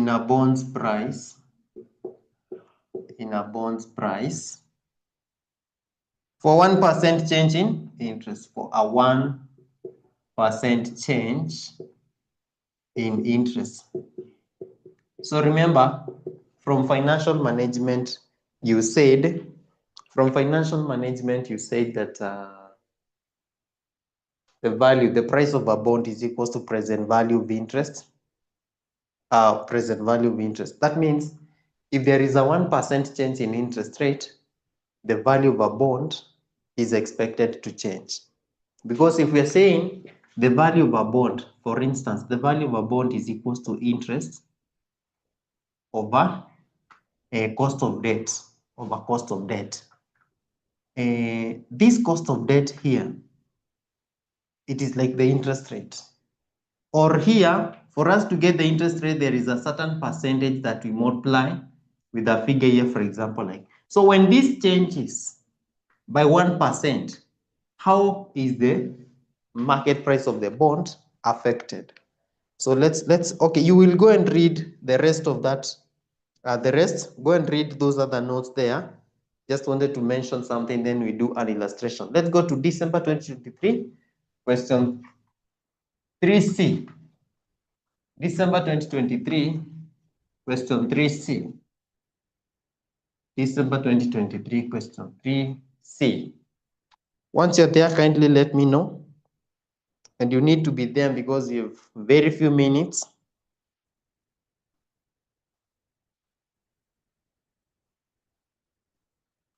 Let's have an illustration further. I will clarify from the illustration. And I will clarify from the illustration. Let's go to December 2023, question 3C.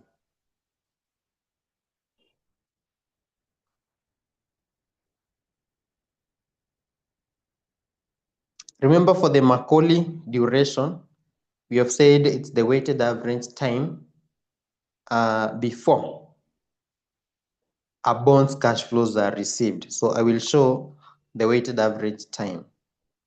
So if you're there, December 2023, question 3C, the question says, a bond with a 5-year to maturity has a current value of 92.41, a coupon rate of 8% per annum, and a current market yield of 10% per annum. The bond will be redeemed at par value of shillings 100. Required, using the Macaulay duration method, compute the bond's duration. Compute the bond's duration. So from that handout that I've shared, there is a formula there, but we will still demonstrate here. So let's have some data here. We're saying a bond has with a 5-year. So the period is 5 years. The period is 5 years.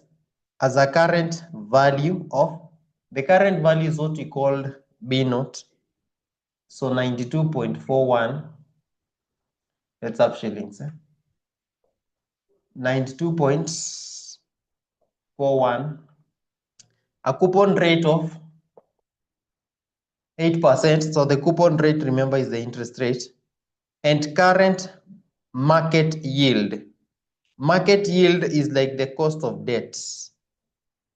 Current market yield of 10%.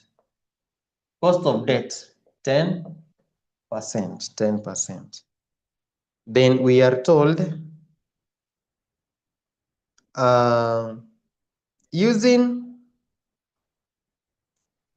the Macaulay duration method, compute the bond's duration. So here we will have 1, 2, 3, 4, 5. That one is based on what? That is based on the bond's duration, 5 years. Then we have cash flows. Let's compute the cash flows here. Cash flows, this is just interest. This is interest. The bond's interest is 8% times 100. 8% times 100 is 8.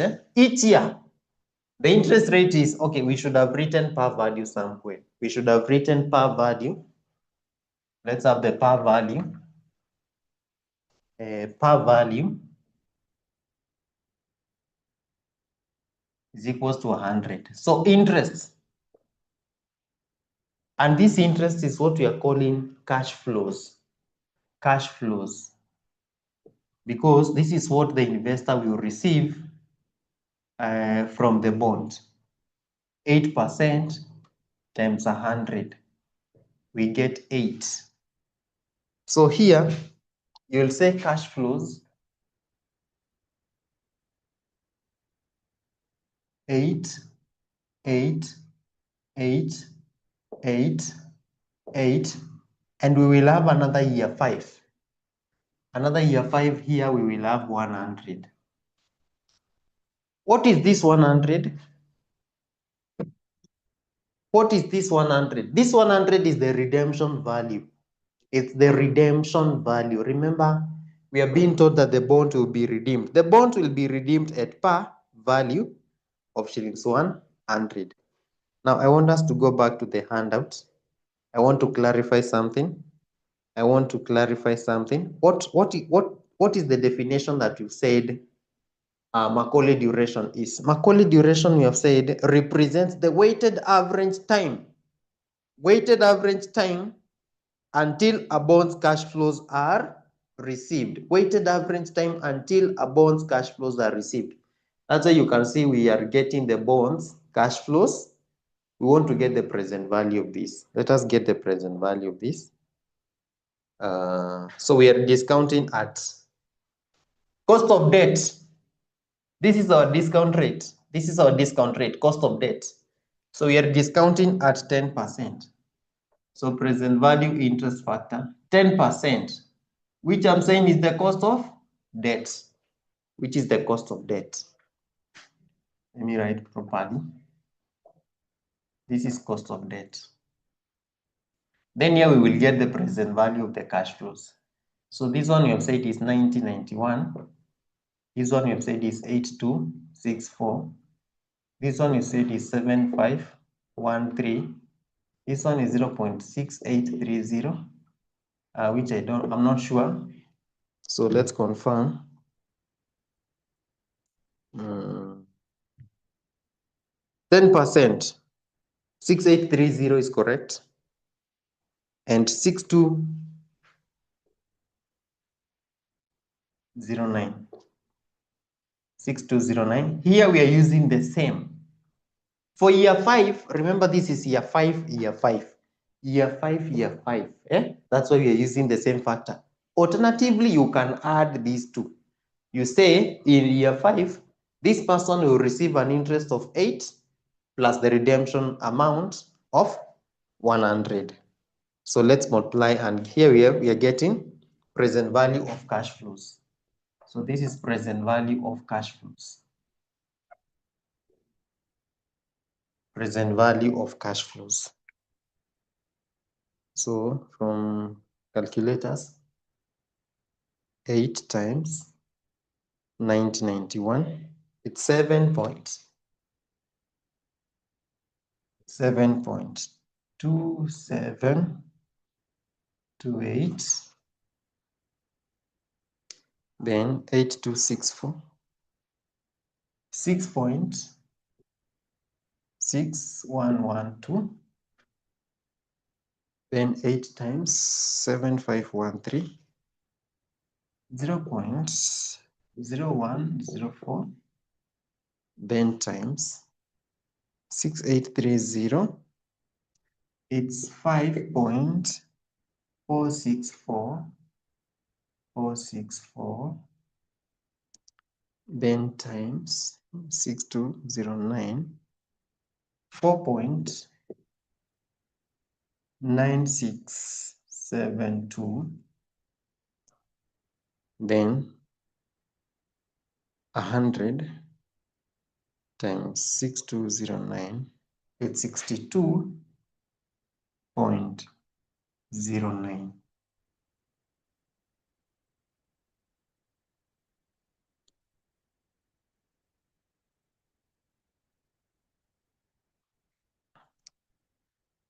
Let's get the totals. Get the totals.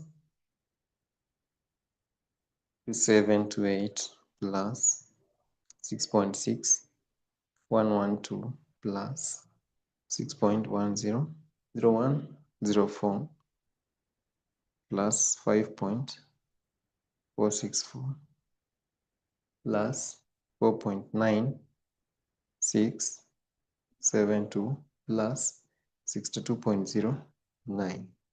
So this is 92 0.4156. Then here write time weighted present value of cash flows. Time weighted present value of cash flows. Time weighted present value of cash flows. So the time weighted present value of cash flows, we are getting the cumulative. We are accumulating this. So for example, the first one is 7.2728. So this plus this,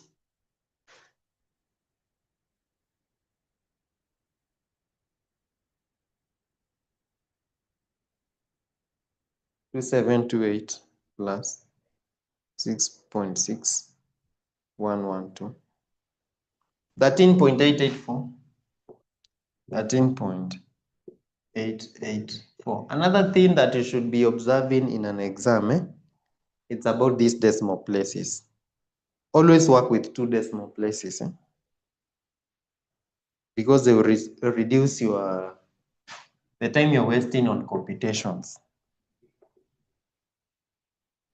Like in this case, we should have worked with 2 decimal places because these are not millions. 2 decimal places would have worked. But now that we've already started, 464, we get 25.3584. Are we on the same page? 4.9672. Starting point 3256. And the last one, 62.09. We get 92.4156. Then you get the summation.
You're getting 189?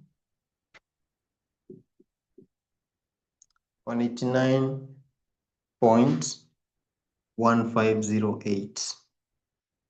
So just a minute, I confirm something. Probably we're getting something wrong. We're getting something wrong. So time weighted is saying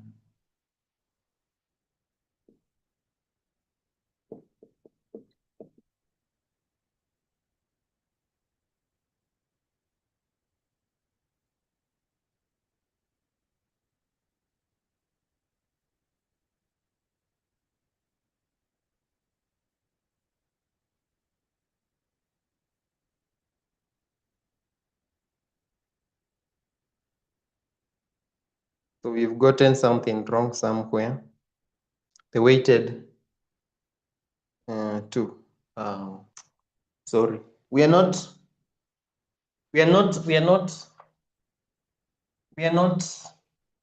accumulating, sorry, we are multiplying. Get this, call this A. No, not A, sorry. Here, we should be saying this present value of cash flows, 7.2728 times 1. You get 7.2728. Then the second one, you get this present value, 6.6112 times 2. Then this one, you get 0.6104 times 3. Which 3? This is the period here. This is 1, this. So here you can say, this one we can say what? Call this A. Call this A. Call this B. So this is A times B. Make that correction. Make that correction kindly. 6.6112 times 2. So this will be 13.22. Let's have them in 2 decimal places. Let's have them in 2 decimal places. Then 6.0104 times 3. It's 18.03. It's 18.03. Then 5.464 times 4. It's 21.856. 21.586. Then 5 times 4.9672. It's 24.74. And then 5, is that okay? 4.9672 times 5. Yeah, 24.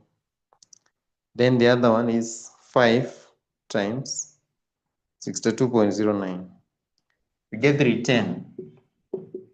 310.45. So then we add now, we get a summation 24.74 plus 21.856 plus 18.03 plus 13.22 plus 7.27.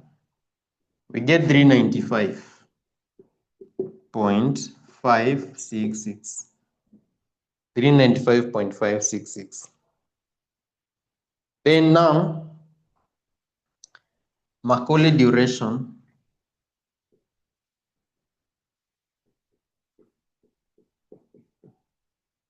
is equals to the 395.566 you divide by 92.4156.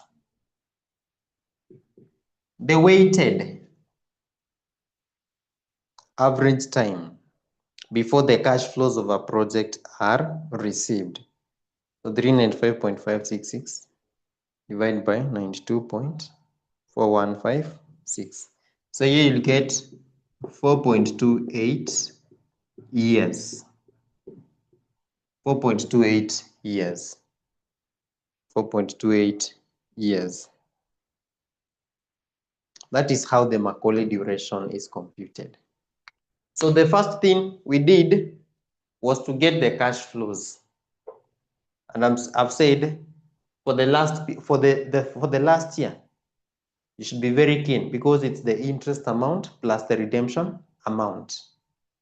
Then you get the present value of the cash flows using the cost of debt, using the yield to maturity, using the yield to maturity. After getting the present value of cash flows, you get the summation. You get the summation here. Then now you compute time-weighted present value of cash flows.